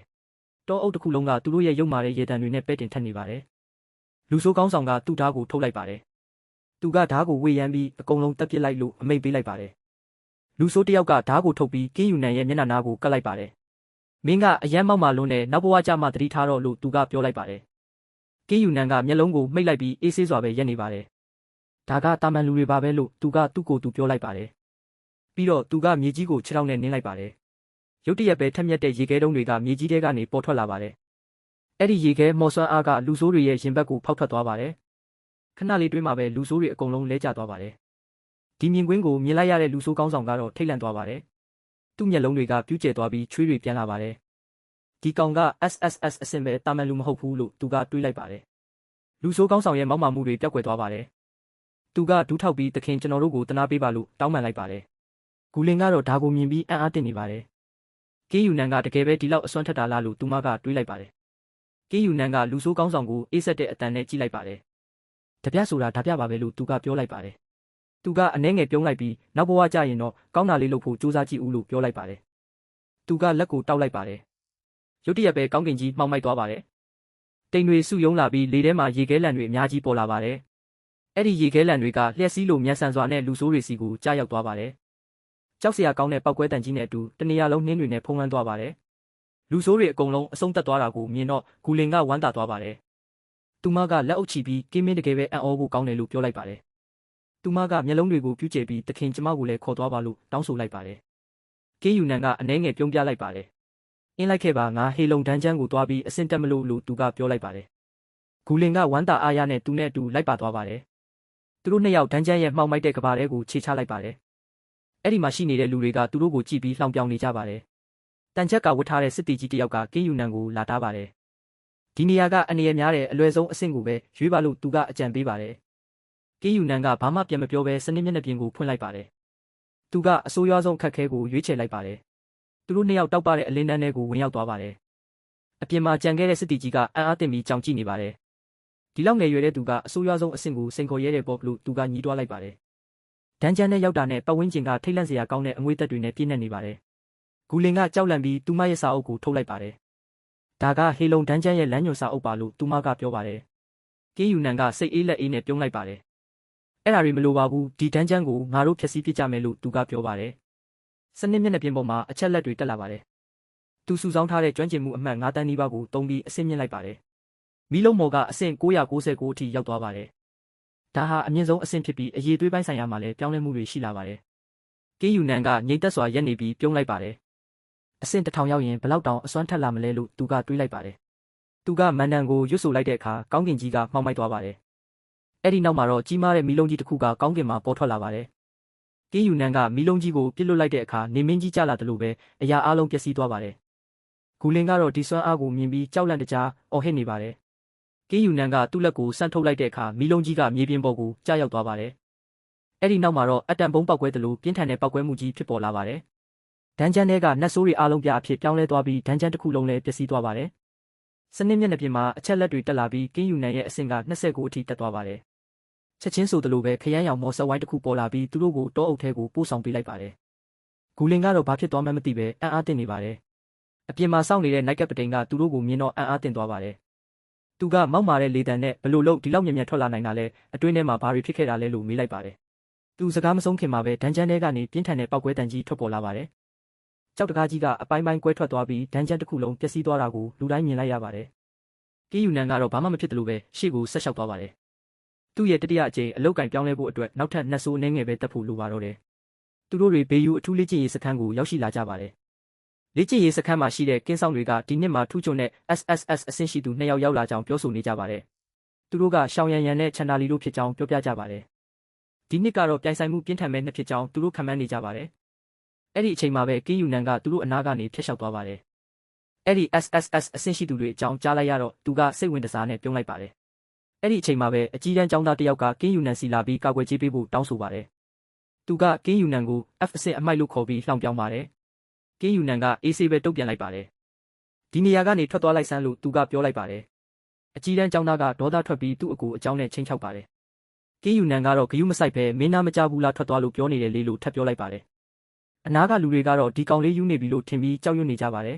။သူတို့ကချန်နာလီနဲ့ရန်ညိုးခွဲရမှာကိုစိုးရိမ်နေကြပါတယ်။အကြီးတန်းကျောင်းသားကတော့ကင်းယူနန်ကိုဒူးထောက်တောင်းပန်ဖို့အမိန့်ပေးပါတယ်။ကင်းယူနန်ကတော့တီးခန့်နိုင်စွမ်းကုံဆုံးသွားပြီးရေခဲစွမ်းအားကိုထုတ်သုံးလိုက်ပါတယ်။ပြင်းထန်တဲ့ရေခဲစွမ်းအားလိုင်းတွေကပတ်ဝန်းကျင်ကိုပြန့်နှံ့သွားပြီးလူတိုင်းကိုတုန်လှုပ်သွားစေပါတယ်။ဘေယူမှာဒီလိုရေခဲစွမ်းအားရှင်ဘယ်တော့မှရောက်လာတာလဲလို့လူတွေကအံ့အားသင့်နေကြပါတယ်။အဲ့ဒီအချိန်မှာပဲရွှေရောင်အလင်းတန်းနဲ့အတူချန်နာလီရောက်လာပါတယ်။ချန်နာလီကလာပြီးတော့သူ့ညီကိုပြန်လှုပ်ပေးဖို့ပြောပါတယ်။ကင်းယူနန်ကတော့ငါလက်တီးကငါရဲ့ရုပ်တည်ပဲလို့ပြန်ပြောလိုက်ပါတယ်။ချန်နာလီကဒေါသထွက်ပြီးတိုက်ခိုက်ဖို့ပြင်ဆင်လိုက်ပါတယ်။နှစ်ယောက်စလုံးရဲ့စွမ်းအားတွေတိုက်မိကြတဲ့အခါပတ်ဝန်းကျင်တစ်ခုလုံးတုန်လှုပ်သွားပါတယ်။ကောင်းကင်ကြီးကတွေးရောင်လိုหนีရဲလာပြီးပြင်းထန်တဲ့အတန်ကြီးထွက်ပေါ်လာပါတယ်။နှစ်ယောက်စလုံးချက်ချင်းရက်လိုက်ကြဆန်းလို့အမိတ်ပေးတန်ထွက်လာပါတယ်။အဲ့ဒီနောက်မှာတော့လော့ဆူဆိုးရောက်ရှိလာပါတယ်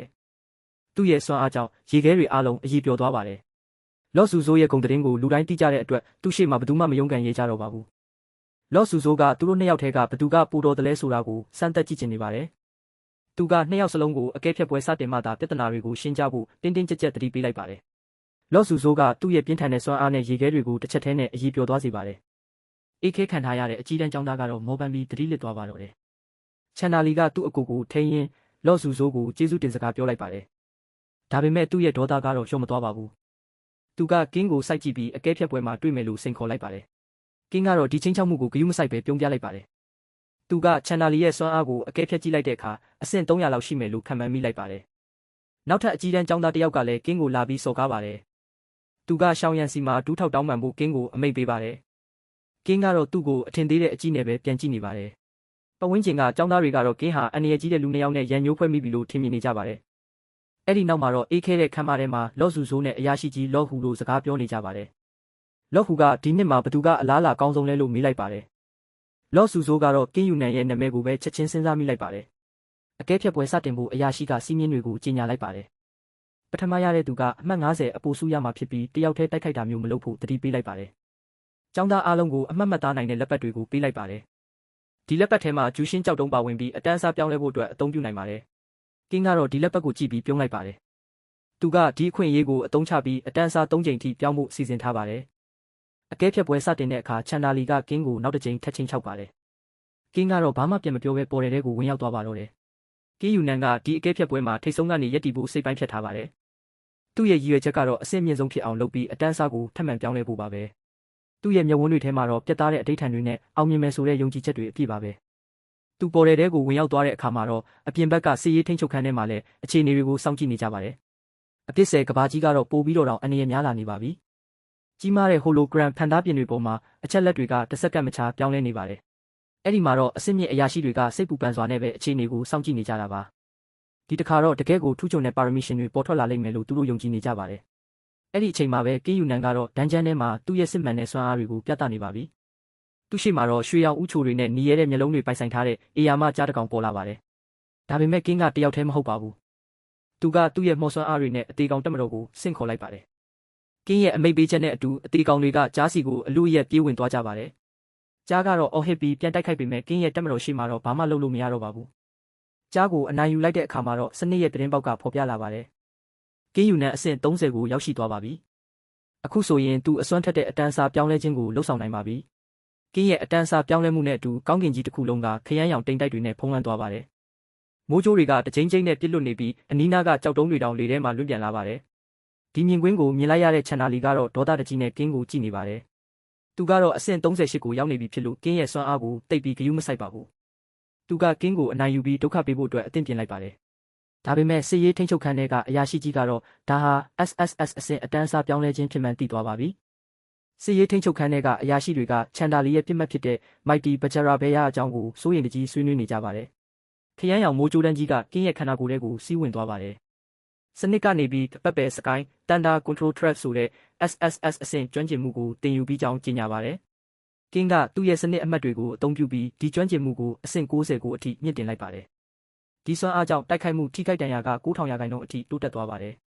ကင်းကသူ့ကိုယ်သူလေးတင်းဖောက်ဝမ်းလို့ကြွေးကြော်လိုက်ပါတယ်သူ့ရဲ့ခန္ဓာကိုယ်ကနေခရမ်းရောင်မိုးကြိုးတွေကတကြိမ်ကြိမ်နဲ့ထွက်ပေါ်လာပါတယ်အဲ့ဒီစွမ်းအားရဲ့ရိုက်ခတ်မှုကြောင့်တောအုပ်ကြီးတစ်ခုလုံးတုန်ခါသွားပြီးဖုံမုံတွေကကောင်းကင်ထိတက်သွားပါတယ်လမ်းမကြီးတွေတောင်အကွဲသွားတဲ့အထိစွမ်းအားကပြင်းထန်လွန်းလာပါတယ်ချန်ဒါလီကတော့ဒေါသကြီးနဲ့ပဲအရှိန်ပြင်းဆုံးပြေးလာနေပါတယ်သူ့နောက်မှာတော့ရွှေရောင်မိုးကြိုးဝက်ဝင်ကြီးရဲ့ဝိညာဉ်ကအကာအကွယ်ပေးထားသလိုဟိန်းဟောက်နေပါတယ်ဒီမြင်ကွင်းကိုကြည့်နေတဲ့တခြားចောင်းသားလေးတွေကတော့ကြောက်လန့်တကြားနဲ့နောက်ဆုတ်သွားကြပါတယ်တယောက်ကတော့ထွက်ပြေးသွားပြီးနောက်တစ်ယောက်ကတော့ကြောက်လန့်လွန်းလို့မြေပြင်ပေါ်ကိုလဲကျသွားပါတယ်အဲ့ဒီအချိန်မှာပဲကောင်းကင်ကြီးကရုတ်တရက်ခရမ်းရောင်ဖြစ်ပြောင်းလဲသွားပြီးမုန်တိုင်းတစ်ခုစတင်ဖြစ်ပေါ်လာပါတယ်မိုးကြိုးတွေကနေရာအနှံ့ပြစ်လွတ်နေပြီးကောင်းကင်ကြီးကမှောင်မဲသွားပါတော့တယ်ရုတ်တရက်ပဲကြီးမားတဲ့ပောက်ကွဲတန်ကြီးထွက်ပေါ်လာပြီးရွှေရောင်မော်စွမ်းအားတွေကတဝိုက်လုံးကိုလွှမ်းခြုံသွားပါတယ်ချန်ဒါလီကသူ့ရဲ့အစွမ်းအစတွေကိုအကုန်ထုတ်သုံးလိုက်ပြီးအင်မတန်ကြောက်စရာကောင်းတဲ့တရဝါတစ်ကောင်ဖြစ်ပြောင်းလဲလိုက်ပါတယ်ရွှေရောင်တန်ချက်ကအပြည့်နဲ့ဟားမိုင်တီဝီစရာဝက်ဝင်ပုံစံကိုပြောင်းလဲလိုက်တဲ့ချန်ဒါလီကအာကုန်ဟိန်းဟောက်လိုက်ပါတယ်ဖုံမုတ်တွေကြားထဲမှာပဲကျွန်တော်တို့ရဲ့သူရဲ့ကောင်းကင်းကတော့ဘာမှမကြောက်တဲ့ပုံစံနဲ့သူ့ရှိတက်တဲ့မှာငြိမ်သက်စွာရပ်နေပါတယ်အခုတော့ကင်းနဲ့ဝီစရာဝက်ဝင်ပုံစံချန်ဒါလီတို့ရဲ့တိုက်ပွဲကြီးကစတင်တော့မှာပါချန်ဒါလီကဒေါသကြောင့်မျက်လုံးတွေညီရဲနေပြီးကင်းကိုကြည့်ကဟိန်းဟောက်လိုက်ပါတယ်မင်းကညီကိုတတ်ခဲ့တယ်မင်းဒီကနေလွတ်မြောက်နိုင်မယ်လို့ထင်နေလားကင်းရဲ့မျက်နှာမှာတော့ကြောက်ရွံ့မှုအရေးအယောင်လုံးဝမရှိပါဘူးသူကချန်ဒါလီကိုအေးဆေးပဲပြန်ပြောလိုက်ပါတယ်မင်းအဲ့လောက်တောင်သိချင်နေတာလားဒီမြင်ကွင်းကိုကြည့်နေတဲ့ចောင်းသားလေးတွေကတော့ကြောက်လန့်တကြားနဲ့ပဲတွေးတောနေကြပါတယ်တယောက်ကမေးလိုက်ပါတယ်ဒီနှစ်ယောက်ထဲမှာဘသူကပိုတမ်းမာမယ်လို့ထင်လဲနောက်တစ်ယောက်ကချွေးပြန်ပြီးပြန်ဖြေပါတယ်ချန်ဒါလီကတော့စတုထအဆင့်ကိုကူးပြောင်းဖို့အရန်နီးနေပြီးသူကတတိယအဆင့်စွမ်းရည်တွေကိုလည်းကျွမ်းကျင်နေပြီလေချန်ဒါလီကတော့သူ့ကိုယ်သူဂုံယူဝင်ကြွားစွာနဲ့ကင်းကိုအထင်သေးပြီးပြောလိုက်ပါတယ်အခုဒူးထောက်ပြီးငါ့ကိုအဖိုးလို့ခေါ်လိုက်ရင်မင်းကိုနည်းနည်းတက်တာပေးမလားစဉ်းစားပေးမယ်ချန်ဒါလီရဲ့ဒေါသတွေကိုမြင်နေရပေမဲ့ကင်းကတော့အေးဆေးပဲပြန်ပြောလိုက်ပါတယ်တိုက်ချင်ရင်တိုက်လိုက်လေဒီစကားကြောင့်ချန်ဒါလီဒေါသထွက်ပြီးသူ့နောက်မှာရွှေရောင်ဝက်ဝင်ဝိညာဉ်ကြီးကိုဆင့်ခေါ်လိုက်ပါတယ်သူကအရှိန်ပြင်းဆုံးနဲ့ကင်းစီကိုပြေးဝင်သွားပါတယ်မင်းကိုဒူးထောက်ပြီးအတနာခံခိုင်းမယ်အဝေးကကြည့်နေတဲ့ចောင်းသားလေးတွေကတော့ဒီမြင်ကွင်းကိုကြည့်ပြီးကြောက်လန့်နေကြပါတယ်ဒါဟာချန်ဒါလီရဲ့အထူးဆုံးတိုက်ကွက်ဆိုတာသူတို့သိနေကြပါတယ်ချန်ဒါလီကသူ့ရဲ့အစွမ်းစားတွေနဲ့အားပြင်းပြင်းတိုက်ခိုက်လိုက်ပါတယ်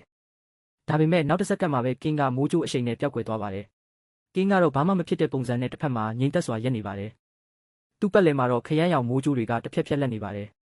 ဒီမြင်ကွင်းကိုမြင်လိုက်ရတဲ့ចောင်းသားတွေကတော့အံ့အားသင့်သွားကြပါတယ်ကင်းရဲ့စွမ်းရည်တွေကတကယ်ကိုအံ့ဩဖို့ကောင်းတာပဲနောက်တစ်ယောက်ကစိုးရိမ်တကြီးနဲ့ပြောလိုက်ပါတယ်ဒါပေမဲ့သူကတတိယအဆင့်ကိုပဲအခုလေးတင်ပြီးထားတာလေချန်ဒါလီရဲ့ခုခံမှုကိုသူဘယ်လိုကြော်ဖြတ်မလဲတစ်ဖက်မှာတော့ကင်းကမြေပြင်ပေါ်မှာဒူးတစ်ဖက်ထောက်ပြီးရက်နေပါတယ်သူ့လက်ဖွားကိုသူပြန်ကြည့်လိုက်ပါတယ်မိုးကြိုးစွမ်းအင်နဲ့ရွေးကြားတဲ့နီးစနစ်ကတကယ်ကိုထူးခြားတာပဲကင်းကသူ့ရဲ့အရှိန်ကိုအမြင့်ဆုံးအထိမြင့်တင်လိုက်ပါတယ် သူ့ရဲ့လက်ဖွားမှာခရမ်းရောင်မိုးကြိုးစွမ်းအင်တွေတစ်ဖြက်ဖြက်လက်လာပါတယ်။ကင်းရဲ့မျက်နှာမှာယုံကြည်မှုအပြည့်နဲ့အပြုံးတစ်ခုပေါ်လာပြီးသူ့မျက်လုံးတွေကခရမ်းရောင်လင်းတွေနဲ့တောက်ပနေပါတယ်။သူ့ရဲ့ခန္ဓာကိုယ်ထဲကနေဖြက်စီးနိုင်စွမ်းရှိတဲ့ခရမ်းရောင်စွမ်းအင်တွေပေါက်ကွဲထွက်လာပါတယ်။ချန်တာလီကတော့ထိတ်လန့်သွားပြီးသူ့ရဲ့ဝက်ဝင်ပုံစံကိုချက်ချင်းပြောင်းလိုက်ပါတယ်။သူကဒေါသတကြီးနဲ့ရွှေရောင်စွမ်းအင်လုံးကြီးကိုဖန်တီးပြီးကင်းကိုပြန်လည်တိုက်ခိုက်ဖို့ကြိုးစားပါတယ်။ချန်တာလီကသူ့ရဲ့အင်အားကြီးဆုံးတိုက်ခိုက်မှုကိုလွှတ်တင်လိုက်တဲ့အခါတောင်ကြားတစ်ခုလုံးပောက်ကွဲတံတွေနဲ့ဆူညံသွားပါတယ်။ရွှေရောင်လင်းနှန်းတွေကမျက်စိကျိမ့်မတက်တောက်ပနေပါတယ်။ကင်းကတော့တည်ငြိမ်နေသေးပါပဲ။ကောင်းကင်မှာမိုးကြိုးတိမ်တိုက်တွေစူးစီးလာပြီးခရမ်းရောင်မိုးကြိုးတွေတစ်ဖြက်ဖြက်လက်လာပါတယ်။ကင်းရဲ့ပတ်ဝန်းကျင်မှာစွမ်းအင်ဖိအားတွေမြင့်တက်လာတဲ့အတွက်မြေပြင်တွေကပင့်ကူအိမ်လိုကွဲအပ်ကုန်ပါတယ်။ပတ်ဝန်းကျင်ကကြောက်တုံးကြီးတွေတောင်လေထဲမှာပေါ်လာပါတယ်။ဒီမြင်ကွင်းကိုကြည့်နေတဲ့သူတွေတောင်ထိတ်လန့်သွားကြပါတယ်။ဒါကတကယ်ကိုကြောက်စရာကောင်းတဲ့စွမ်းအားပဲလို့သူတို့တုံရီနဲ့ပြောနေကြပါတယ်။ကင်းကတော့မိုးကြိုးစွမ်းအင်တွေဝန်းရံထားလျက်နဲ့လုံးဝတည်ငြိမ်နေသေးပါ။သူ့ရဲ့လင်းမြန်တဲ့အရှိန်ကိုမြင်လိုက်ရတဲ့သူတိုင်းအံ့အားသင့်သွားကြပါတယ်။ကောင်းကင်ယံမှာတော့မိုးကြိုးနဂါးကြီးပေါ်လာပါပြီ။အဲ့ဒီမိုးကြိုးနဂါးရဲ့စွမ်းအင်အဆင့်က900ကိုတောင်ကျော်လွန်သွားခဲ့ပါပြီ။ကင်းရဲ့မိုးကြိုးနဂါးနဲ့ချန်တာလီရဲ့ရွှေရောင်စွမ်းအင်လုံးတွေအပြင်းထန်တိုက်မိသွားပါတယ်။ကောင်းကင်မှာကြီးမားတဲ့ပောက်ကွဲမှုကြီးဖြစ်ပေါ်လာပါတယ်။မိုးကြိုးနဂါးရဲ့စွမ်းအားကြောင့်လေထုတစ်ခုလုံးတုန်ခါသွားပြီးကြည့်ရှုနေသူတွေတောင်ထိတ်လန့်သွားကြပါတယ်။ဒီလောက်ကြောက်မက်ဖွယ်ကောင်းတဲ့စွမ်းအားကိုဘယ်သူမှမမျှော်လင့်ထားကြပါဘူး။ချန်တာလီကတော့ရွှေရောင်တန်ကြက်ကာကိုအသုံးပြုပြီးတံပြန်တိုက်ခိုက်ဖို့ကြိုးစားပါသေးတယ်။သူကရွှေရောင်အလင်းနှန်းတွေကိုကောင်းကင်ယံအထိထိုးဖောက်ပစ်လွတ်လိုက်ပါတယ်။ဒါပေမဲ့ကင်းရဲ့မိုးကြိုးနဂါးတိုက်ခိုက်မှုကြောင့်ချန်တာလီရဲ့ဂုံယူနေတဲ့ရွှေရောင်တန်ကြက်ကာတွေအပိုင်းပိုင်းကွဲထွက်သွားပါတယ်။သူနာကျင်စွာအော်ဟစ်လိုက်ရပါတယ်။ချန်တာလီကတော့မြေပြင်ပေါ်ကိုဒဏ်ရာတွေနဲ့လဲကျသွားပြီးပြိုင်ပွဲကနေထုတ်ပယ်ခံလိုက်ရပါပြီ။သူ့ရဲ့စွမ်းအင်တွေလည်းလုံးဝကုန်ဆုံးသွားပါပြီ။ကင်းကတော့အောင်ပွဲခံရင်သူ့ရဲ့စွမ်းအင်တွေကိုပြန်လည်သိမ်းဆည်းလိုက်ပါတယ်။သူ့ရဲ့စွမ်းအားတွေကတကယ်ကိုမယုံနိုင်စရာပါပဲ။